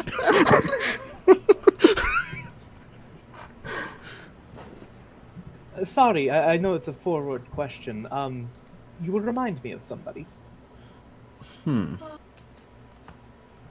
guess he just has one of those faces. Does Nehet look familiar? My mask is super. Mask is, yeah, Does Nehet look familiar to me? not at all, no. Not at all. Well, I don't recognize you at all. So, as far as I'm concerned, we've never met. Fair enough. She's kind of gonna look at you curiously, but she's not gonna pursue it any farther than that.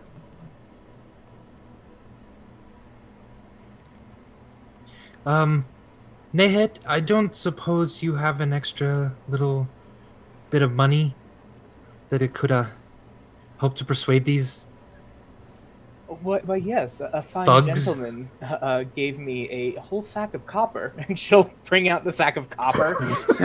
Garbage case. As soon as I recognize the sack, I'm just gonna really? Copper? Hey. She'll sort of toss it, sort of in the center of the circle, and say, "No, it can be for everyone."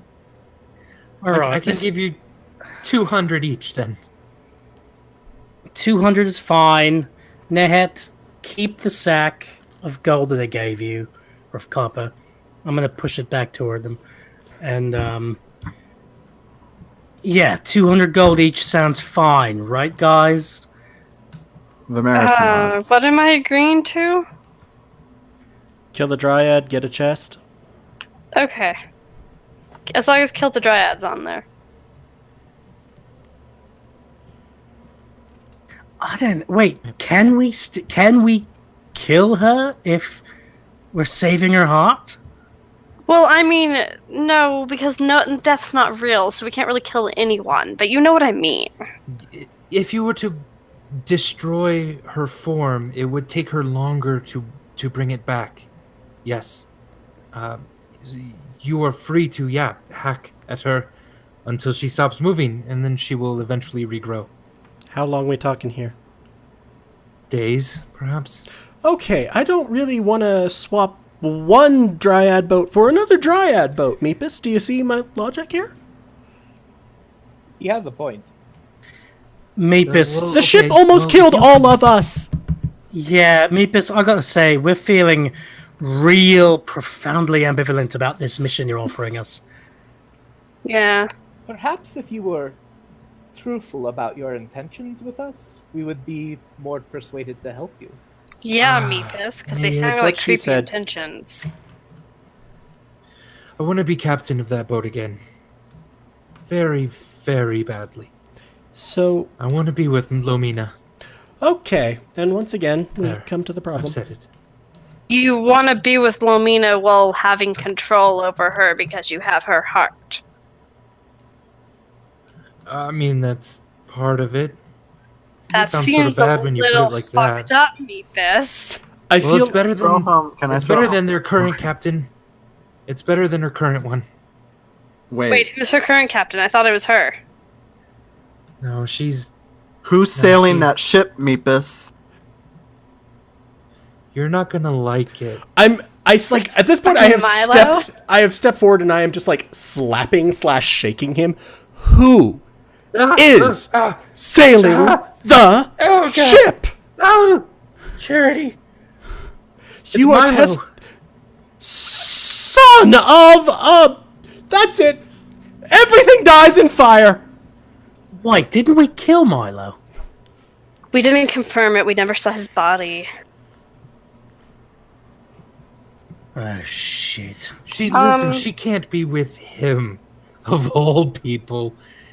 She doesn't want to be with him. I'm much better of a captain for her. Does she I do want to not be have with time you? for your relationship inadequacy issues, Meepus. I'll let her choose. I'll give her back her heart. She That can also put it seems wherever like she wants on the boat. Okay, Tremendously bad that idea. seems fair then.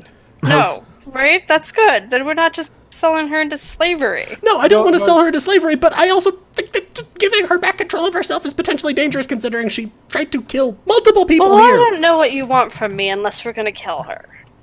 Perhaps That's she'd what be I more was aiming agreeable for. if she could captain herself.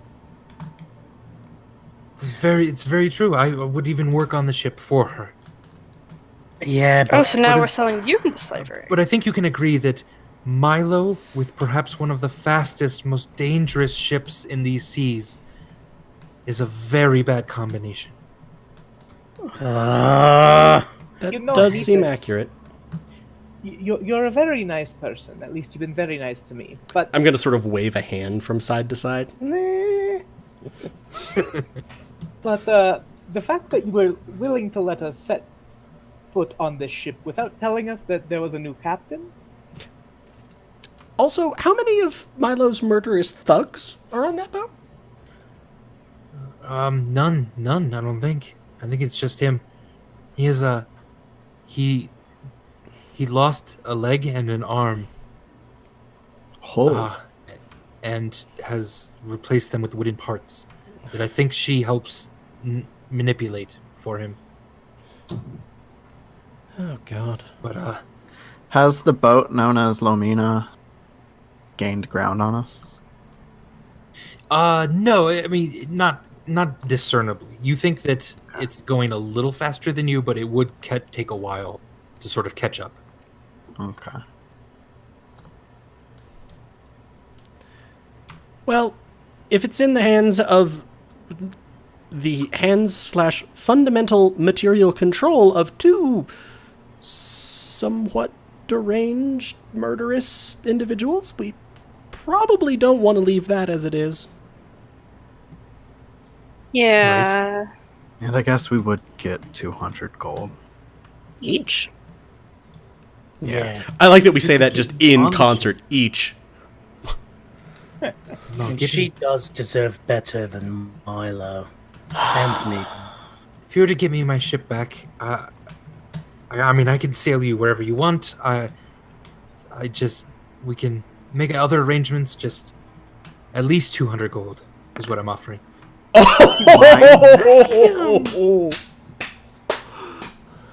Vamaris, this is generally true, except for that very, very last part of him just sailing you wherever you want to go.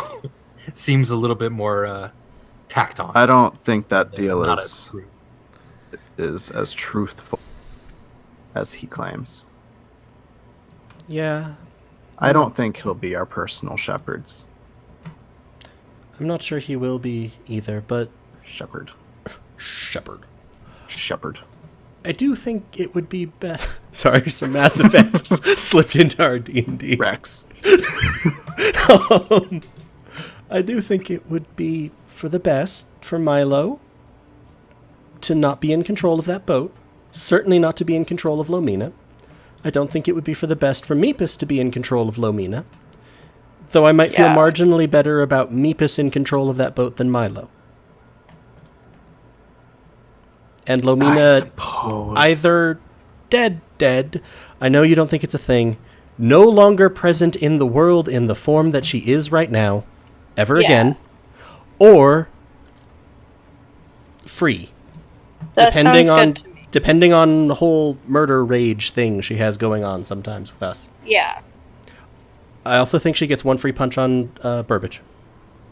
I don't. Sorry, I mean, what? he's really tiny. That was- How hard do dryads hit? That was messaged just to I tacked that one on at the end for Stormbringer and Vamaris. I'm just saying that if she takes one swing at him, we call that understandable. But he's so small. I look at Burbage and I just nod. Thank you, Vamaris. I'm just saying we don't consider that psychotic murder rage. That feels Right. fair. Okay, that's fair. If she keeps pummeling him, obviously we stop it and then we move into plan B. Which is Permanently eliminating her from this plane of existence. okay. Is Nehet still staring at me? She's kind of cut it out for the time Okay, cool. being. But she is kind of nodding in general agreement with the more moral points that Charity is making and sort of chuckling at the fact that Burbage might get punched. I don't think either of us hear that. No. No, Burbage doesn't hear sorry, that part. message. I'd like to think that Nehet is just imagining Burbage getting punched. I think that Nehet can also put together when we all kind of simultaneously flick our glances at Burbage, and Vamaris like nods at me. We're like, Yeah. Stormbringer, you turn around and you see that Captain Make ready the sails, Mr. Hislop. has gotten on deck. I never want to leave this ship. And his wild plumage sort of bobbing from side to side as he kind of hops over to you guys. Excuse me, could someone... It seemed like you were talking about that ship in the distance. Yes. Yeah. I was wondering if we should maybe just turn to destroy it. It sounds like it might be dangerous. Sorry, I didn't mean to eavesdrop. Does your I ship like you, Captain Make Ready the Sails, Mr. Hislop. Oh, thank you. I like you too. More like make ready the sails, Mr. Eavesdrop. Burbage, be polite to that guy. So That is so true. Oh, delightful. Oh, to laugh. I'm gonna look at Meepus. I'm gonna look at Meepus and be like, "That's how you are affable." Yeah. These are you like social that? graces. How about this? Try this one out. Look at me. I'm gonna kind of strike a pose, like just on the ship, and kind of motion you're a to the mermaid. ship. You're a mermaid. No, you're a seal. A walrus then. nope. I'm not asking you to guess anything. I was just gonna say, Oh. look at me. I'm Burr Barge Kemp. That was the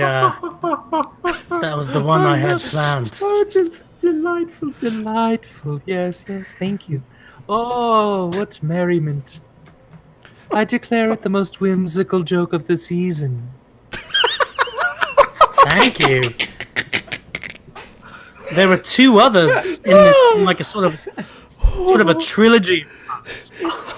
We'll tell you about it sometime. Oh, The first one was Burbag, and then it was. You don't even know the context, so I don't know why you're laughing. I love it. I you're love it just already. so funny.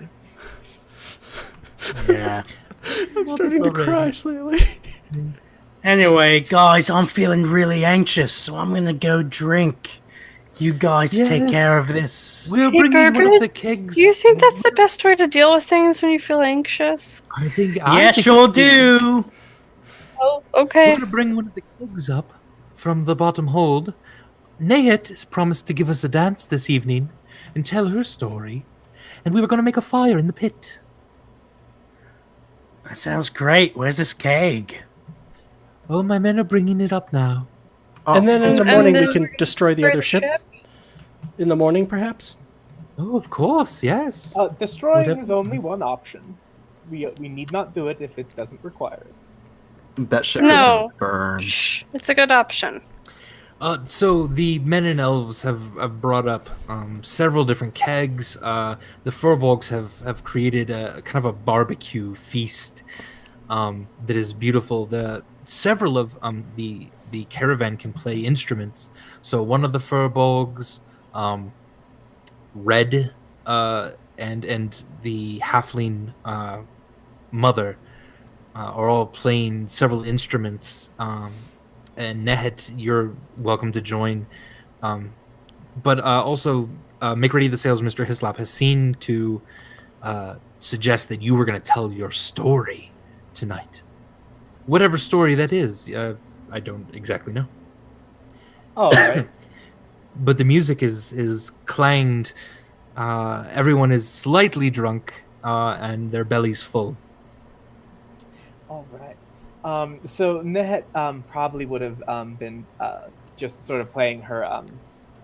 I forget what the name is. They're like the hand syllables that belly dancers use, and she probably would have been a performance, sort of like that. I'm also working intensively on the sigil. Cool.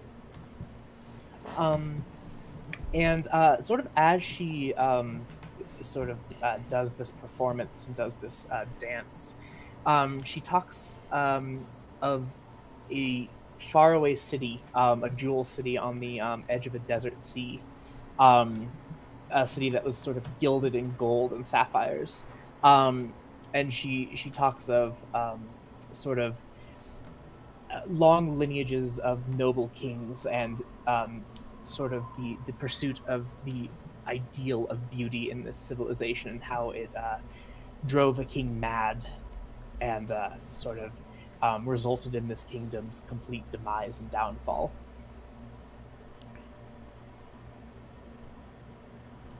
Beautiful.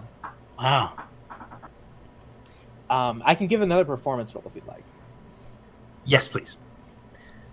I'm getting my mileage out of my expertise. Very nice. Yes, another amazing performance. Everyone seems to be riveted, so much so that Stormbringer, you don't necessarily notice one of the crew members going through your things as you sit down, eating and drinking, watching Nehet.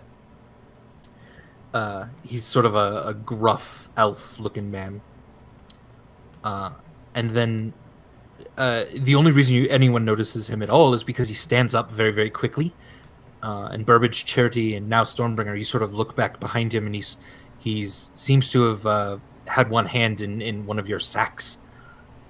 And then from behind him, you see one of the rapiers from Make Ready the Sails, Mr. Hislop, is protruding out of him, and the parrot Kenku himself is standing on his shoulder as this crew member topples over. And then very quickly, Make Ready the Sails, Mr. Hislop beats his wings, and a large gust pushes this crew member off the edge of the boat into the ocean itself. And somehow in all of that, he got his rapier back and sheaths it, and comes up to you and says, I'm so sorry for that interruption. I didn't even mean for you to notice me killing him. Please continue, Nehet. That was a bad thing he did, and he's gone now. Thank you. Please continue. It was a very well struck blow. Holy shit. Stormbringer's gonna, because she doesn't understand boundaries, clap Make Ready the Sails, Mr. Hislop, really hard on the shoulder and say, "Good job! That was entertaining." Oh, thank you. You nearly broke all of my bones. Oh, no! She does that sometimes. Would you like to hear the sound of bones breaking? And he sort of opens his mouth, and out comes a perfect imitation of like crack, crack, crack, crack. I wince. Ugh. That is what they sound like. Good, Isn't it, I though? like you. Isn't it though? Oh yes. I like you a lot. Oh, thank you. You are all very kind. And at this, Ned's story has begun to die down, and each of you is feeling calmer and back on the seas. There's something now, Stormbringer, being on a boat now, since you've kind of attuned a bit more to the storms, that you can kind of feel the electricity in the air, and you can sense the direction of winds a little bit better on the boat. It's quite marvelous. If you do not have proficiency in water vehicles, you do now. Cool. I didn't have that. You feel that you get the sense of how to not only sail, but what the weather would do in certain instances. Oh. Language proficiency. Oh. Language proficiency. Sorry. So what would you all like to do now? I'm gonna continue working on the sigil. Beautiful. And I want to. oh, sorry. Once I start to feel like 24 hours is coming up, which will be in the night / the morning, Yes. I'll probably arrange it so that I have sort of one of the last watches from our group, and I will move somewhat away from them when that time comes. Like, if we were back here on sort of the aft of the ship, I'll move a little bit forward. Yeah. Not especially stealthily or anything, just... Make ready the sails, Mr. Hislop. Sort of tells each of you, please feel free to go below decks. My own men will keep watch. There's no need necessarily for you to do it, though I welcome any help that you would give. We are a type of family on the boat, don't you think? I like families. I'll help keep watch. Well, that is very I shall kind of you. help as well. Thank you. Yes. I'm going to pointedly look at Meepus. I'm gonna go to sleep. Okay. Good night, Meepus. Good night. See you in the morning. Yeah. Let me know if you want to plan anything or anything. Just I Go to think bed. we're just Okay. gonna kill things. sounds okay. Well, I've seen you do it a lot, so okay. David. Good night. Good night, dear Meepus. Swing and a miss.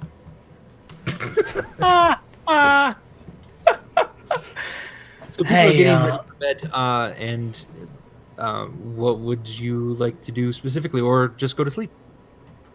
You guys, I have a question about Nehet's story. I don't understand why they'd look for beauty instead of strength. Why would you want beauty?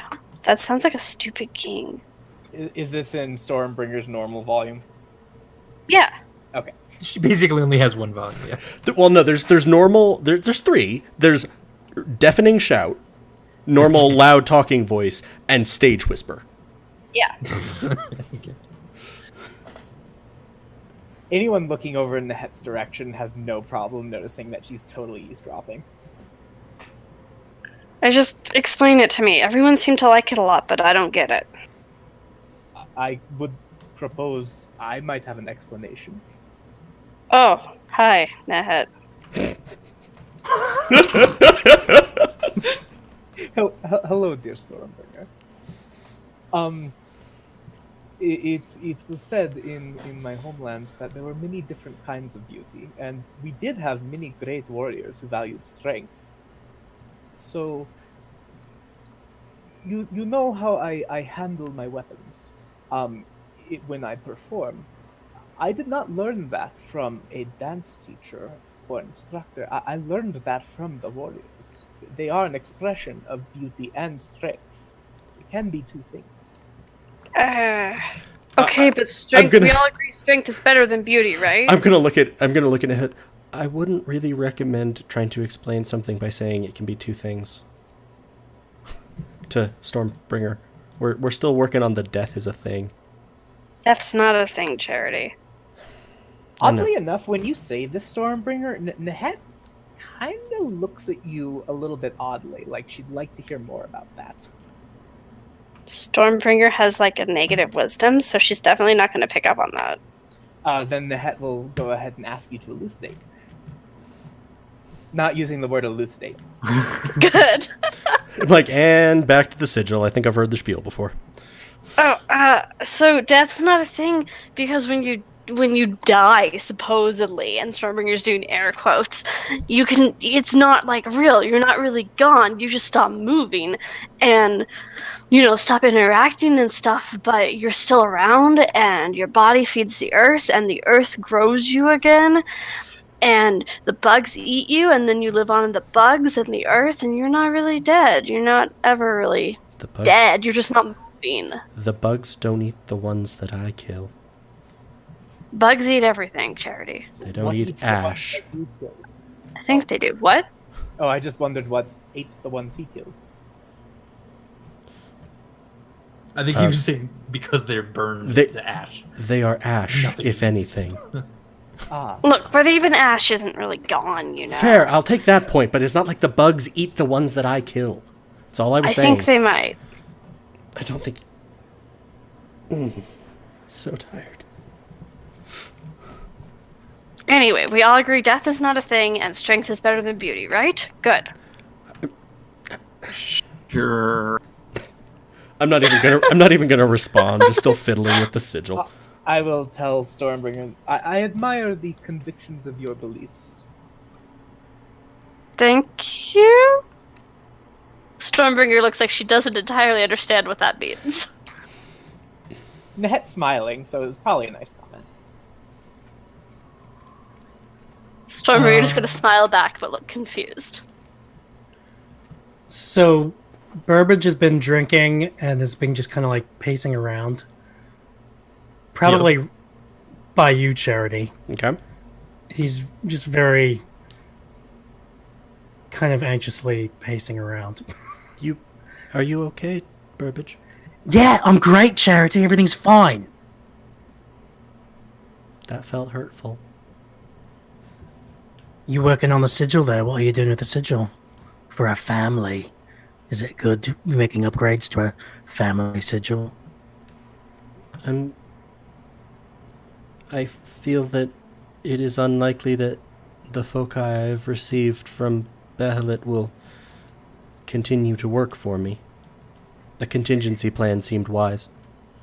Yeah, speaking of that, so like what about that?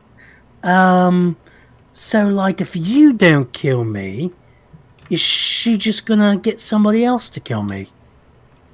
You know what I mean? Yes, in all likelihood. Yeah, that's so. I think that's why I've been feeling kind of weird about that. You know, so like this divine being is just going to be trying to kill me for the rest of my life. Is that it? I doubt It's it will be weird. for the rest of your life. I suspect it's some portion of a plan, and I will do everything I can to stop her. As will Yeah, but Stormbringer, without who your keeps threatening to punch her. Yeah. Without your powers. Which of your powers are you going to lose if you don't kill me? Unclear. Oh God. Charity does Faint not odor. actually seem overly bothered by this. The faint odor of skunk spy. Oh God. I need another drink. I feel like I've eaten too much, and if I'm holding any food, I'm gonna I'll ask. Does anybody want this? Nehet, you want this? No, thank you. I want it. I'll eat it. It reeks of skunk. I'll eat it. Sounds like that's not going to change anything, man. You druid craft the food to rink of skunk. They don't know. With my mouth full of food, I'm gonna clap Burbage really hard again on the back and say, "It's okay, Burbage. We're not gonna let anyone kill you. I'll fight them." Yeah, it's just weird. Behelit wants to kill me. Vamaris had a vision of me dead along with you guys. And now we're going to go see an ex of mine who wants to kill me. Just as bad. It's all bad. It But at seems least like we're there's together. a common denominator? Yeah, the common denominator, Nehet, is my death. Oh, I just thought it was you. Well, No. I'm not that egotistical. To be fair, that friend of yours is also one of the reasons why we almost ended up dead. Actually, I was meaning to ask you about that. He's a very nice man, but he gets his head in the clouds, and I can't make sense of what's true coming out of his mouth and what's not. Which Tell- who? Meepus? Meepus. Let's take it to Meepus. Yeah, I'm like, not the... In all truth, I would not categorize Meepus as one of Burbage's friends. I was referring to someone else. But yes, question about Meepus. Yes. Could you describe this dryad to me? He talks of her in ways that are not helpful to me. That's not Look. surprising. Look, Nehet, this dryad, her name is Lomina, and she's pretty much just incredible and beautiful. And when you meet her, she just kind of makes you feel like warm and gooey and watery all at the same time. And you just kind of melt, and you just kind of are willing to do whatever she wants you to do. It's basically like she takes over your mind, she gets in there, and then she's in control because of how beautiful she is, and and it's not just, it's not just like a normal beauty. It's like this magical kind of beauty and this kind of gentleness, and she just makes you feel super safe, super safe. Like nobody could possibly kill you. Like even like a god couldn't kill you if you had, if you had Lomina, if you had her heart, you'd just be fine. You'd be safe for the rest of your life. I can assure you that is almost certainly factually untrue. I don't care, Charity. Nobody asked you. All right? Have you been in a relationship with Lomina? No, I don't think so. That's me. I have. And, yeah. Have you been in a relationship with her? I'm going to actually look at understand. Nehet, and so... Was the stuff that you got from Meepus a lot of this type of thing? Almost exactly the same. Yeah, that's just sort of the dried effect. Overall, standard sized person, confused with the boat, pops in and out, takes a swing with a stick like a son of a bitch. But yeah, that's more or less her. Also can run the ship by herself. In your learned opinion, would it be better if she were free? Is she It outwardly evil? kinda depends on how determined she is to retain / murder Burbage. Meepus, I don't really care. Isn't it better for everyone to be free and to die free? Well said. I'm all for freeing her, and if she keeps coming after us, then we kill her. Yeah, die free. Hey, Nehet, how long have you even known Meepus? Oh, I mean, I met him probably a month and a half ago. He was very kind. Where? A month and a half ago? Wasn't he in our caravan a month ago? So, just metagame timeline. I'm assuming that I Yeah. probably met up with him right after. Or right before he left on. Right before he would have gone to Federo to join the caravan, you saw him Okay. on a ship, and then you just met up with him again yesterday. Okay. So I would have relayed that to the group then. Okay.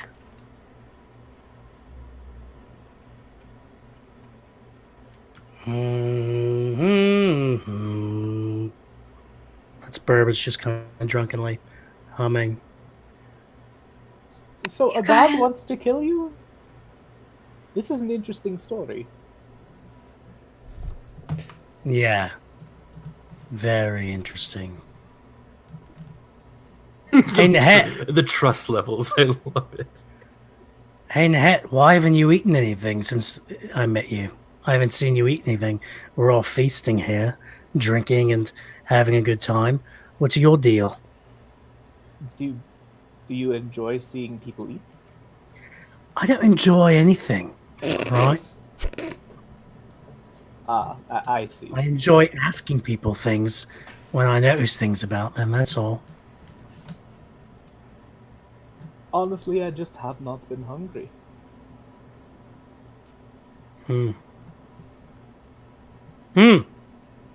Fair enough. Fair enough. Insight roll. Does that seem true? Does that seem like Nehet's telling the truth? I can take this one, or you can, Andy.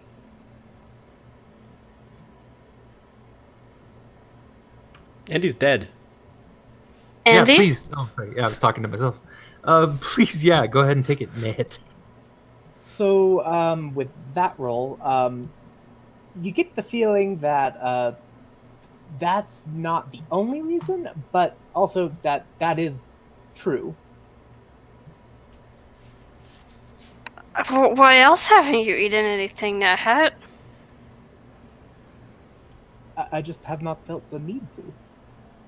Why haven't you felt the need to? Why have you felt the need to? Because I'm a living organism that needs fuel to survive. Are you? But explain this to me. If you do not believe in death, how do you define living? Ooh. I said survive. I didn't say live. Oh, they got you, Stormbringer. Because everything's living, Nehet, but also But corpses I gotta don't- eat. Corpses eat? do not- Do they? Yeah. I've never seen this. I've met zombies. Have you met zombies? No, just people who drink too much. Oh, people who drink much eat too. But, do you not need to eat? I honestly, I have not been hungry. I'm not Why entirely haven't you sure been hungry? Your questioning confuses me. Guys, it doesn't really matter. I was just curious about it. The fact is, I've been drinking a lot. As you all know, I like beer. I liked beer, and I still like beer. That's one thing about me, is I like beer. All right, I just like beer. Andy's I- dying in the background. Consistent I pain like- man is attractive. Oh, and now I'm sad. On this, the festivities seem to be dying down. Everyone seems to be kind of going to bed. Why don't we go ahead and take a quick break here for a Sounds few good. minutes?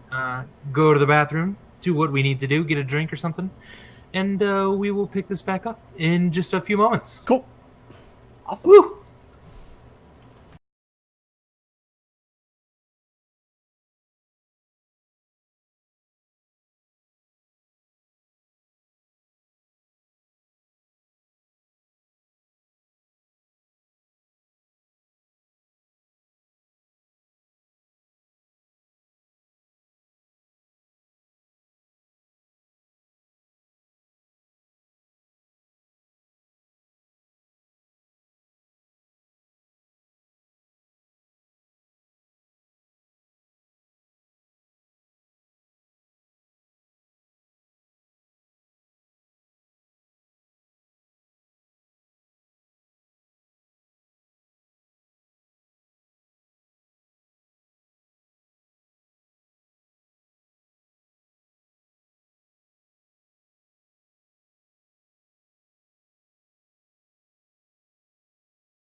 Hey everyone, welcome back to Goats and Dragons. We're on a boat! And what would you guys like to do? Work on sigil, sleep, and then Beautiful. wake up in time for Yeah. for my appointment. Nehet, Oof. what are you doing specifically this night? I'm kind of hanging out with basically in the same general vicinity as the rest of the as this group, I should say. Yeah. But I'm kind of sticking close to Stormbringer. Aha. Okay. Just sort of asking questions about your beliefs about death. But yeah, I'm definitely kind of engaging in conversation with you if you are open to that. Sure. I mean, I think I'm going to sleep soon, but I'll talk to you till I go to sleep. Okay. Quite literally up until she falls asleep. She's like muttering and then just Yep. unconscious. Yep. And Vamaris, what are you doing? Well, I'm just meditating. Beautiful. Are you on top deck? No, actually, I'm just kind of. Underneath? Oh no, yeah, I'm on top deck. I'm staring out. Out the ocean? Maybe, I think I'm keeping my eye on Lomina. Right, yeah. So as soon as the sun sets, you can't see the ship anymore in the distance. There's no lights. They are running completely... While there's several lights still on this boat, there are none on... Even with my dark vision. Oh yeah, they're way too far out Okay. for dark vision. Yeah. Okay. That makes me feel better, at least. Yeah. All right. And I'm Excellent. Yeah. swapping out some spells. That's all. Beautiful. So nighttime begins to turn into a slight blue of morning. And Charity, were you purposefully trying to be awake? Yeah, at this point? I would have taken a watch that would have put me awake at this point, and I'm assuming the other sort of other members of the family are asleep at this juncture. Like, I assume Stormbringer's taken her watch. Vamaris probably isn't asleep at this point, but I'll just yeah. sort of, again, not stealthily, but not noisily, just moving with care, go through and sort of lay a hand on everyone's shoulders. I know that Vamaris doesn't sleep, so I'll sort of nod/bow to him, and I'll then return it. move sort of towards the front of the ship. And you're on the top deck? Yeah, I'm on the same deck as everyone else. You hear a familiar voice in your head. You have not done what I've asked. I did what I said I would do. I will separate you from me as far as east is from west. I renounce my pact. And the wind blows, and you don't feel much different at the moment. You sort of thought that would be a little crazier than it was. All of a sudden, you get lifted up in the air, just above the first sail. You're lifted high up in the air. You're brilliantly glowing all of a sudden, almost as if you yourself are 1,000 lanterns, just immediately lit. The light disperses, and you fall back down. You're going to take just a little bit of damage because you were lifted up high in the air. Please take this much damage. 4. Yay. And you have now 2 levels of exhaustion and none of your warlock powers.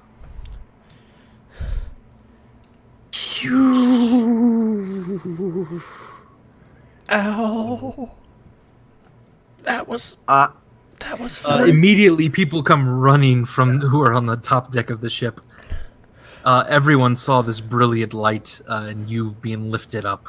Nehet, were you asleep or were you? I was actually I did rest, but I sort of went out early, so I probably witnessed at least Okay, yeah. latter half. So Vamaris, one of the first things you'd probably notice as Charity kind of staggers up, and it would be you that notices it, as he lifts up his face, the eye patch is gone. And his eyes aren't golden anymore. They're actually sort of a lightish blue. Like, ow! Holy crap! Feel like the throwing me on the deck was unnecessary. Ow! What happened? Oh, you remember that whole "don't kill Burbage, lose my powers"? That was Behelit? Yeah, apparently. Ow. Okay, no, seriously, this sucks. Actually, I don't. Andy, you tell me how this would have worked. Would I have peeled my temporary hit points before I landed? Like basically, I lost my warlock powers in the air. Yes. Okay. Technically, yeah. I just wanted to make sure. Yeah, good call. Good call. Yeah. Okay. So Vamaris, Yeah. Thank you.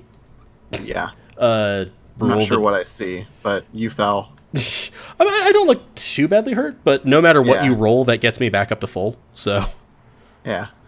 So I'm not even gonna bother. yeah. It's more that you rose up in the air and glowed.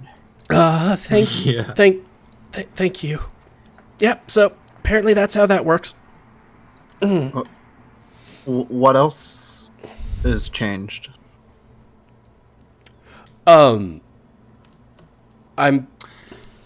What else has changed, Andy? Good question. I mean, you can attempt to tap into some of your magic. And you can kind of experiment a little bit. So, are there's torches on the ship? Yes.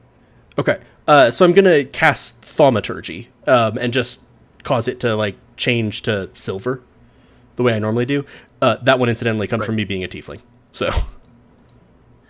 Yeah, so that you feel taps into something within you that you've always known, and that feels the same. Yeah, so I see the torch. I'm like, okay, I still have the ability to make localized earthquakes and shout really loud. That's good. I'm gonna try Eldritch Blast, just like at a point on the ocean. Yeah. And that was that very does obviously not Warlock. Yeah, that does not seem to go off at all. The way you cast spells typically is you have an instant where you call upon Behilit's might and power, and you feel so cut off from all the energies outside of you, but you are a little bit more attuned to the energies within you. I was gonna say so after I try that and like, okay, that was supposed to be a shining feather of light dealing damage to my foes. That didn't work. I'm gonna reach inside myself, and the thing that I'm thinking of, I am the light. I am the flame. I am the light. I am the flame. I am the light. I am the flame. And I'm gonna try to sort of create bonfire, but from almost more from inside than I did before. Right. There's what you can only describe as sort of a tremor within you, and you swear that something almost breaks inside you. Locks that were previously on your mind seem to have been opened. You are flooded with a series of images and almost memories, it seems like. And you feel of a fire and a light welling up within inside you. Something that you feel you could easily tap into to cast different kinds of spells. And this create bonfire does seem to go off now that you've tapped into something deep, something secret within you. I'm sort of like picturing the flames, and it bursts up much higher than you're used to seeing my create bonfire, and the edges of the flames are just tinged with silver, almost, and you'll see Charity sort of, and he's just smiling now. I am the light. I am the fire. I am my family's charity, and while I stand, none shall take you. And Vamaris is gonna hug you. Burbage has woken up, by the way. At this, I am crying the way that I did when I was pulled to Behelit's realm. You can, and like, Vamaris, you can feel weight sag against you. Like, just something in Charity has snapped, generally in a good way, but still, something has snapped. It's going to be all right. I believe that. I believe we will do our best. And Burbage, you come onto deck, seeing this. Make ready, Mr. Hislop kind of wanders over to you and Nehet. As an aside, Andy, should I switch over character sheets now? Yes, please. Did you just change classes? Yes. That's cool. I am charity of the family. I am no longer Bahamut's charity. Beautiful. I will not serve another. I will not kill those who others tell me to. I will seek the light in others as I have done. I will seek the good. To promote it, I will burn away the evil. But I will make my decisions from now on. So does that mean Behelit's after you now too? Probably. I suspect that at some point in the future we shall come across another who calls themselves Charity. Behelit's Charity. They'll probably be looking to kill, at a minimum, Burbage and I. Lovely. Am I still asleep? Probably not. I shouted the last part. You probably woke up to the I am the light and the flame. I am my family's charity. Well, then I'm going to come over to see what's going on. Lovely. You get up on the top deck then as well. And Mr. Hislop has come over to Burbage and Nehet. Your friend is shiny. Like a mirror or something. And technically speaking, the other thing that you would have noticed, well, anyone who was looking at me as I was casting Bonfire would have noticed, feathers did not appear and create a horn. There is no eye patch, so there's nothing to melt away. But for just a moment as I cast it, it almost looked like I had two halos of flame. In both senses of it. One, like, sort of a crown of flame over my head, and in the other, an arc of flame sort of behind my shoulders. Terrifying. Burbage will go ahead and respond. Yeah, he's shiny, all right. Very shiny indeed. Now, make ready the sails. Make ready the sails, Mr. Hislop. I don't take orders from you, but he's right. Make ready the sails. So, And he wanders away. Nehet will sort of laugh at this. And Burbage, how hungover are you? Oh, I'm very hungover. I want to die. Yeah, I want to die. All right.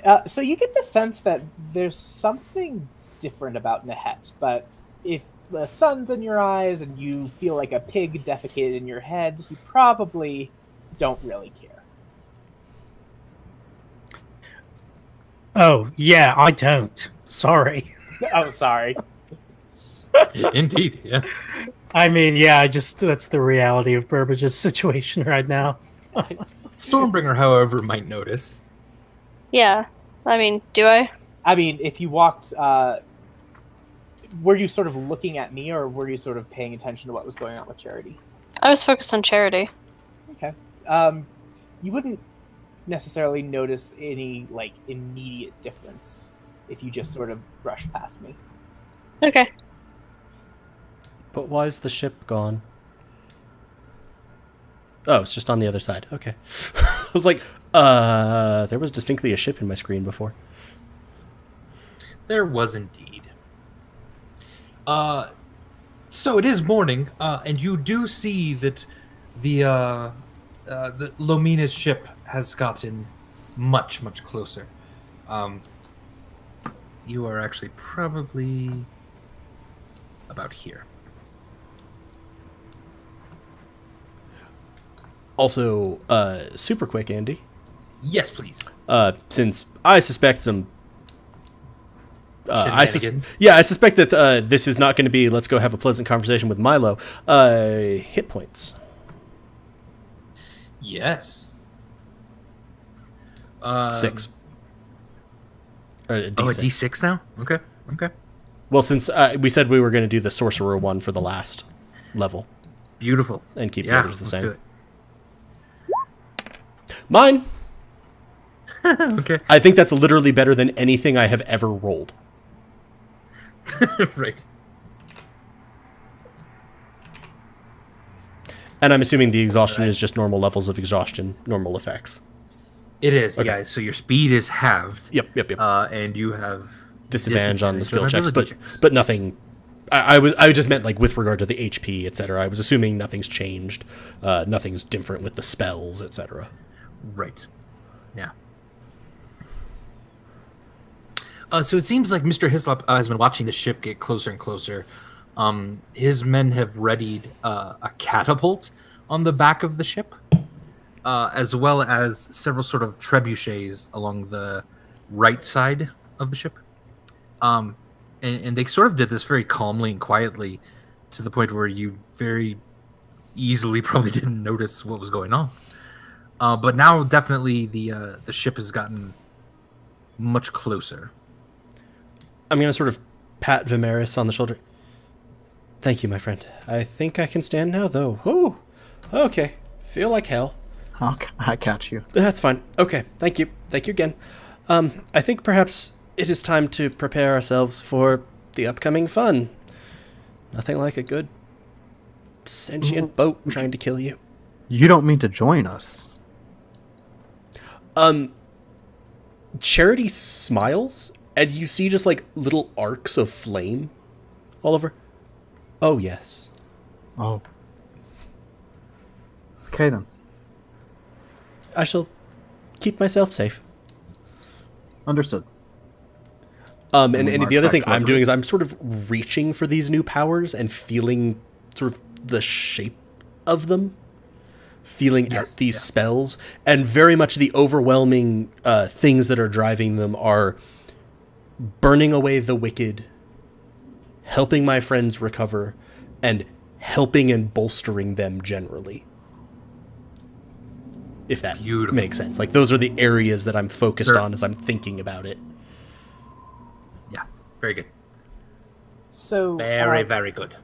Nehet is going to kind of turn toward the group generally and say, you know, if they destroy this ship, we're not going to get paid for one, but maybe somebody should talk to the captain. And as Nehet talks to you, it is very apparent that this person is very, very distinctly male. Very similar to appearance in Nehet. Could be a twin, but it's definitely very obvious. The armor is also the same, so. Oh, I mean, I'm good with the ship being destroyed. I would kind of like to get paid, though. Especially Especially because God knows how much it's going to take to fix all of this. Ow! body hurts. It's fine. Is Nehet an equally sexy male? Yes, in fact, it's almost a kind of attractiveness that doesn't have anything to do with sex in a way, with physical sex, I should say. I'm going to notice this and just be like, this really can't end well. Burbage is no longer hungover. This is, oh god. Let's, The Oni is no longer smiling.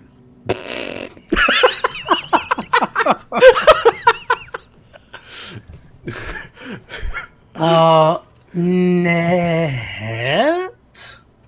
Burbage, come with me and we'll talk to Mr. Hislop. We should not destroy this ship without at least consulting with him. Okay, Oh, but yeah, all right. no. I'm gonna follow them and try to grab them. No, yeah, let's go talk to Make Ready the Sails, Mr. Hislop. It's Captain, make ready the salesman. I can't keep up with her anymore. Oh, God. Nehet. I think we should just let whatever happens happen. So, as you say this, Nehet has kind of already called attention to the captain. She would have tried to get his attention by saying, Captain, may I have a word? Of course, yes. Nehet, yes. What could we do for you? May I respectfully request that you hold your fire for the time being. We may be able to deal with the ship problem in another way. Oh, does Nehet speak for the rest of you? Not for me. I'll sort of turn to Burbage. Yeah. I think. I'm Nehet. like slowly limping my way down here with my half speed. I'm just kind of helping. Occasionally propped on Vamaris. Like, Yeah. I Slowly. also inching away. think that it would be good to attempt to find another way prior to the sinking of the ship. Thank you, Charity. I think we can find a way while we're sinking the ship. I mean, we could even attach lines to the trebuchet arrows, and when we shoot them, we will attach ourselves to them. That seems like a clever idea. We give you Yes. a chance to run over if you think you would rather plunder the thing instead of destroy it. Yes, I would be in your deepest debt if you did this. You also see me like sort of going through different like hand motions and gestures and sort of muttering words that seem to be popping into my mind. And like for a second, Vamaris, you suddenly feel better at what you're trying to do. Very similarly to when I've cast guidance before, you'll see like a little sparkle of flame out on the water a couple of times. And then you're going to see me like sit there trying to do something repeatedly. Like I seem to have figured something out and I'm going to sort of like, Vamaris? Yes. This is an odd question, but you wouldn't happen to have a bit of bat guano on you, would you? Bat guano. And I'm going to check. Do I, Andy? Yeah, give me a D20 roll. Just a D20. Okay. This would be a. So if anyone's ever played Cthulhu, this would basically be a luck roll. You are not that lucky. You do not have back guano on you. No. Yeah, no.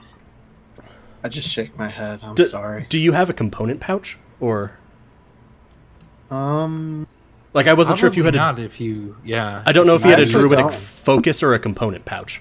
Sorry, that was also part of it. You, I have a focus. Yeah. Okay. yeah, you have a focus. Alas. I seem to be Alas. getting like slightly increasing. Okay, weird question, I know. And there's like a second you see me like, and then thaumaturgy. Oh, also, Andy, Okay. none of my rolls will show up for them. Everything I roll on my character sheet goes to the GM, just as a note. Oh, okay. Like right now, my You're spell sheet whispering is then, set yeah. that way, and I do not know why. Oh. Oh, yeah, that makes sense because I can see all of your stuff. So I Just- didn't think anything of it. Yeah, let me change it. Yeah, sorry. I will retest that because I'm like, it might be good for people to see the things I'm casting, not just describing. Blah! You are actually changing the same sheet I am viewing. Yeah. Okay. Just tell me when you're done. Hold up. Sorry, folks. Haha, there you go. Thank you. So let me try that one more time. There we go. I assume everyone can see that, thaumaturgy. Indeed. You hear sort of booming out the very soft, polite voice of Charity. I know this is an odd question, but does anyone have some bat guano? Oh, bad guano, like the components for spells. I've killed lots of wizards. I'm pretty sure I have some of their component pouches in my quarters. Let me go look for some. Thank you so much, Ready the Sails. Captain Ready the Sails, Mr. Hislop. It's Captain Make Ready the Sails, Mr. Hislop. Yes. Don't worry, it's completely understandable. Yeah, and then he returns after just a couple of minutes and has 2 different sacks of bat guano. This bird is so much better than Meepus. This is a quality ship you run. Meepus goes, God damn it! Did you? I mean, he is pretty awesome. But Come did on, you have to Meepus. say He's going to enable you to get your own ship back. Okay. So what's the plan, guys? What are we doing? What's going on? I mean, it's right. The ship's Shut right up, there. Meepus. Okay. Don't worry, Meepus. It will be all right. You're in good hands. Oh, thank you, Nehet. Does Meepus not realize that Nehet is now a man? Or doesn't seem to. Yeah, doesn't seem put off by it at all. Hmm. Good for But Meepus. Nehet and Meepus have met before too. Oh yeah, I forgot about that.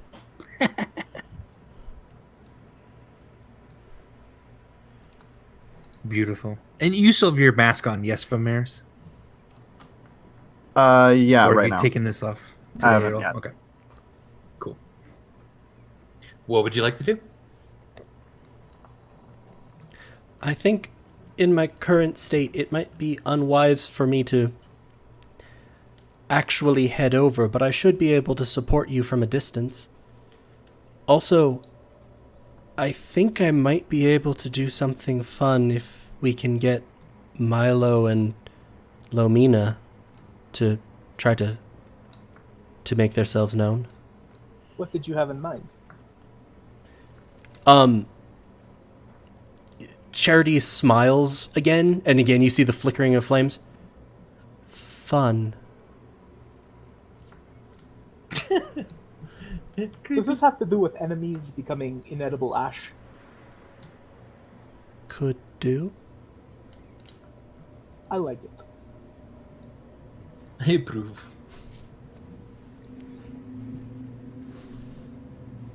All right. As the ship gets then a little closer,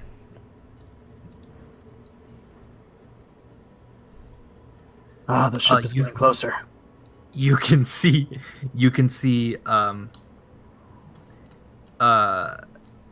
Milo seemingly like walking kind of the deck of the ship and giving orders and pointing, but you don't really see who he's giving orders to.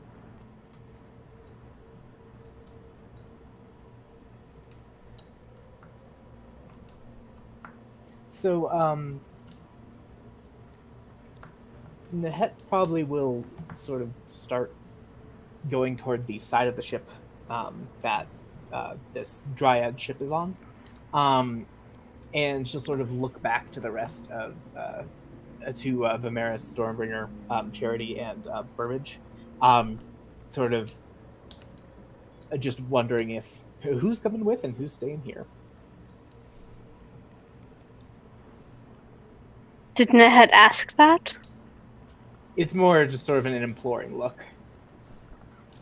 I think that it would be for the best if I remained on board this ship, given that walking is difficult. Ow. But I think that provided those ropes can draw the ship into a relatively close range, I should still be able to support you all. Burbage is coming.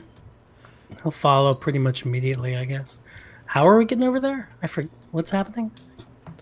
They're going to attempt to basically like rope the ship in. Gotcha. Stormbringer, I assume you will be going over as well? Oh yeah, of course. I'm gonna go chop the ship up and kill Lomina. Vamaris? I suppose. Good. You're gonna see Charity like sort of concentrate again, and it's almost it looks like Charity is realizing things, or like discovering things. He goes, let me, and I'm gonna reach into one of my med packs, Andy. Yeah. And tear up some bandages from it, and I'll count that as used. And you're gonna see Charity. I am the light and the flame, my family's charity. I stand by you. And I will cast Aid on Stormbringer, Vamaris, and Burbage. You each gain 5 to your maximum hit points and 5 to your current hit points. Ooh. Okay.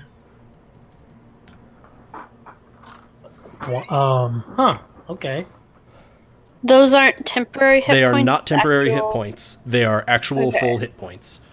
They will For 8 last for hours. 8 hours.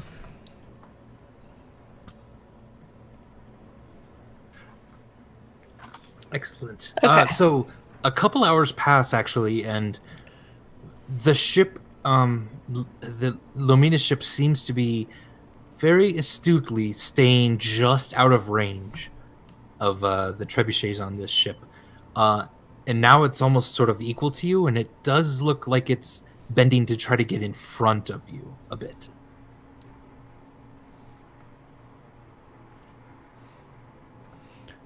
I'm going to speak to the captain and say,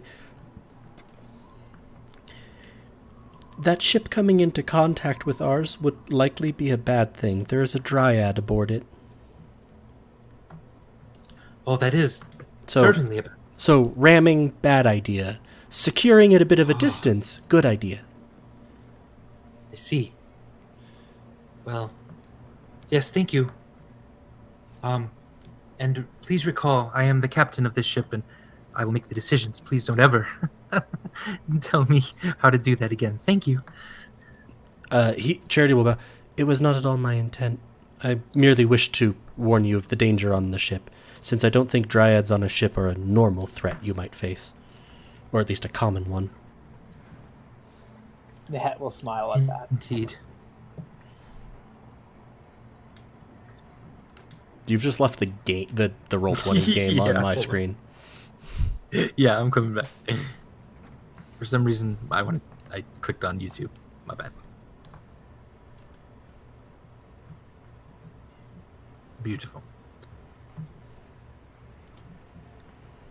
A few hours have gone by, and the ship is still remaining outside distance. You're a little worried about what it's going to happen at night, if the ship is not necessarily taken care of. Because that was one of the things you noticed last night, was basically it was imperceivable at night. So most of this day so far, each of you has just been waiting, and it's getting a little closer. It's getting a little bit ahead of you. What would you like to do? So Nehet is kind of going to talk to basically whoever's within the vicinity as far as the group that's concerned, and say, well, it seems to me that we don't really have an option other than to board the ship as it is staying out of range. I don't think that our presence will be a surprise. Do you?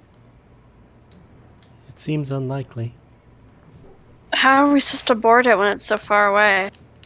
I'm sure there are smaller boats, lifeboats that we could take, but this, of course, has its own risks. That doesn't seem likely to be faster than the large ship. There is a catapult. We could steer just into it enough to shoot a couple of you over. I don't like this idea. I mean, that could be a Stormbringer bomb. How close is close enough? Well, we would lose the distance a bit if we turned into them. We would have basically one shot for about an hour, until we caught back up with them. At what range would the catapult be able to launch them? I could probably launch a person this far. If I just turned a little bit more into them. So just to get a visual of this, how far away is this ship? It is roughly 290 feet away. That's a lot of velocity. I don't think that's a Indeed. good idea, guys. I think we should wait for.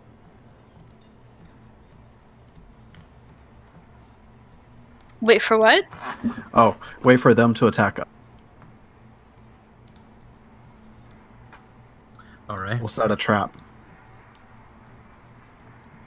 We can prepare. Plans. Yeah. I think that this is actually a very good idea. The priority is keeping the innocent people safe, though. They can go below deck. I'll stay up here, keep watch, so they don't sneak up on us during the night. I mean, is anyone really innocent? Yes. Who? The halfling woman and her daughter. I mean, that little girl wants to dig death pits. Not untrue. What about Bara, the I still don't know how racist the mom is. gruff dwarf? Bara's a Bara's a slaver. What about Tellywood? Tellywood is sketchy. Tellywood's a fallen paladin. The elves? Bite me. We just Brain hate them damaged. up. Bite me. Roburn. Now, Roburn is I do nice. like Roburn. I like Roburn. Is We can keep on the Roburn boat? safe. Yeah, Roburn and the elves and all those people I named. Narvi. Meepusum's running up and sort of says, guys, do you have a plan yet? Because I feel like I know one of the techniques Lumina's aiming for right now. Which Why do you would keep be... What would that keeping be? this from us? Well, I didn't know what she was doing, but it looks like she's going to use technique number 3. Oh my god, stop being vague. Which is... So she's going to wait for night, and then she's going to pull up next to the ship and attach herself. And attach herself in a way that's going to put a giant hole in this ship, and then it'll sort of float away until we sink, and then it'll just take us that way. That's what I would do. Truly, you are a wonderful person, Meepus. No, it's a Meepus? sensible plan. Meepus, I need you to be perfectly honest with us. Yeah. Is it just the Dryad and this Milo? No. Good, we're getting better at that. Tell me who else. Do you guys remember those really weird twig boxes on the ship? Yeah? We never put anything in them. Yeah? Those are things that Lomina controls, and they're really, really nasty. What type of things, Meepus? They're wood. They're wood things that come alive, and they are scary. I vote we throw Meepus to Lumina as tribute. Wait. Beginning to get there. wait. Beginning to get there, Meepus. I am your best chance of surviving this. Please don't. Please gonna don't help pay you you. survive it? No. Please help. Please don't throw me You anywhere. haven't given us a good reason why not to. You keep keeping things from us. I don't want to keep things from you. I just don't want you to get scared. Is all. I feel like Okay, that's tribute. the least danger. And no throwing people off the ship. Could someone who's not Stormbringer slap him for me, because I'm very tired? I can slap him. Yes, you can, but there might be a snapping noise, like that one Is that a bad thing? like the one that the captain made earlier so convincingly. I know, it's a Okay, really nice snapping alright. noise. Well, if they're gonna do technique number 3, this is exactly what'll happen. They'll wait for dusk. They'll pull ahead of you. They'll drop anchor, and then when you sort of need to steer around them, that's when they'll attach themselves to you for maybe 2 minutes, and then when they release, there's going to be a giant hole in the boat. Where will Lomina be when they start technique number 3? She'll be in the helm of the ship, because she needs to time it just right. You mean know the bow? Yeah, no, I'm the helm part in the back. Okay, so the actual helm. I just wanted to make sure. Yes. You know the ship fairly well, and it seems like there aren't that many intelligent creatures on it. Is there any way, as former captain, that you would think of being able to get on the ship without them seeing us coming? Well, when they attach themselves to us, there's like a little bridge that's made, and the wood peels away from the top layer of the bottom decks. I suppose you could get on that way. How long must the ship stay attached to do significant damage to ours? It'll stay attached for about 2 minutes. But if we were to manage to break contact before then, the damage to the ship wouldn't be irreparable? Not irreparable, no. It would hurt, certainly, but... And the less Yeah. time they're 2 connected, minutes. the better, 2 I minutes, and assume? the ship will sink in 2 minutes. But yeah, the quicker the better. Now, whether we convince Lomina to drop it or hack it to pieces, I don't exactly know, but... Is this a thing she Lomina- must focus on? Yes. She'll be mostly busy if that's what occurs. Milo, on the other hand, and the other things, not so much. Do you suspect that they might try to come across the bridge that she forms? No. They'll not risk trying to attach us any longer than they need to.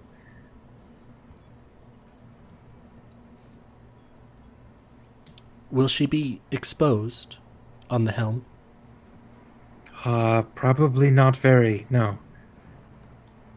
Like, in the sense of, will she just be within the ship? Or will she be a freestanding figure as we've seen her? Well, she would be mostly within the ship, yeah. But located in the helm area? Yes. Do you suspect Look, that... you guys gotta get my ship back, okay? Okay, or how about we just give Meekness to the ship as tribute, and then the ship leaves us alone? It doesn't- No, Milo would just kill me. Okay. I barely escaped last time. Well, it sounds like he might kill the rest of us, too, so nobody really wins. You fought Milo. He's nothing. Not to you. Like, I saw it. The ship Or I is heard a about it. dryad Yes. and a large ship. Crying. Indeed.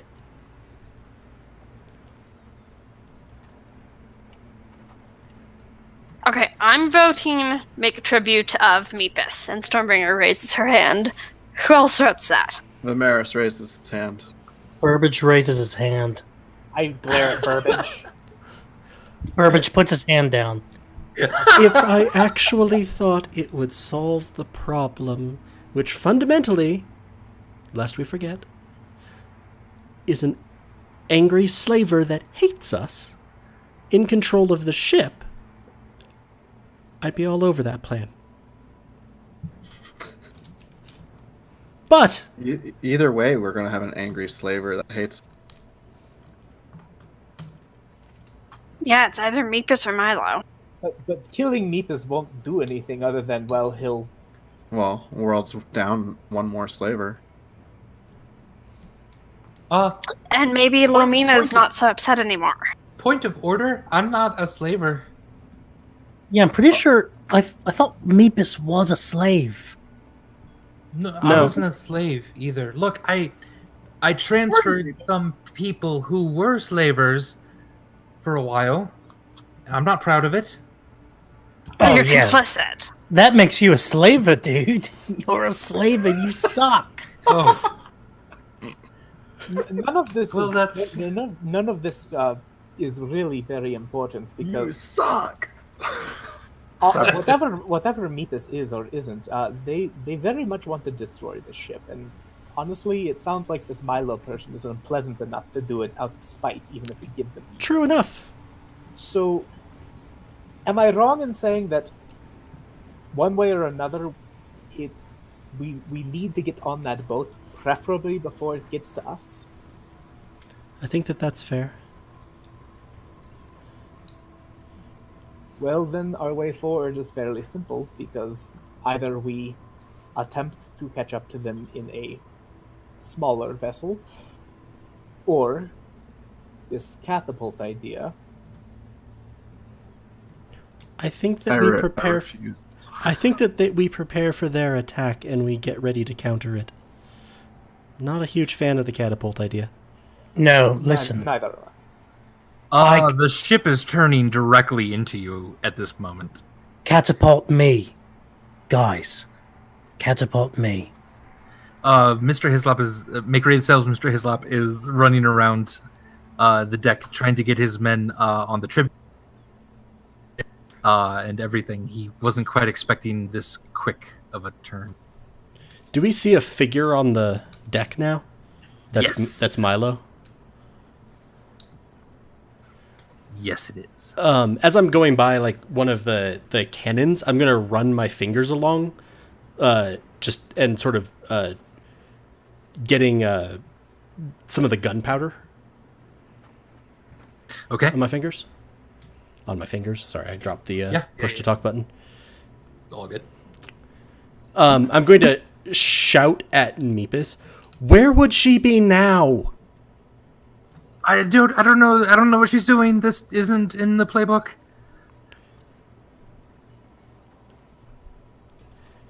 Is it coming at us at ramming speed? It's not looking like it wants When to. it's okay, right about here. Sorry. Yeah. When it was like right about there, so that the bow was, or so that the center mast was about 150.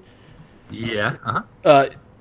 You're gonna see me take the gunpowder and folding it into the guano, with like sort of new hand movements that I feel like I'm figuring out. Centered on the main mast. Yeah. Fireball Fuck yeah. will explode. I am the light and the flame. Enjoy. Oh, goodness. That concludes tonight's episode of Goats and Dragons. If you enjoyed this and are curious to see where the story goes, please follow us on Twitch, where we are simply Helpful Goat, or subscribe on YouTube at Helpful Goat Gaming. We are a small independent game design firm. We could really use the support. If you'd like to know more about us, our streams, our company, or our upcoming projects, you can visit helpfulgoat.com. Follow us on Twitter at HelpfulGoat, or check out our Facebook page at Helpful Goat. Thank you so much to TJ for playing. That was brilliant. And a lot of mystery still to come. What fun. So thanks very much for watching. We immensely appreciate it. And from all of us on Goats and Dragons, we wish you an excellent evening. Good night. Good night, everybody. Bye. Until we meet again.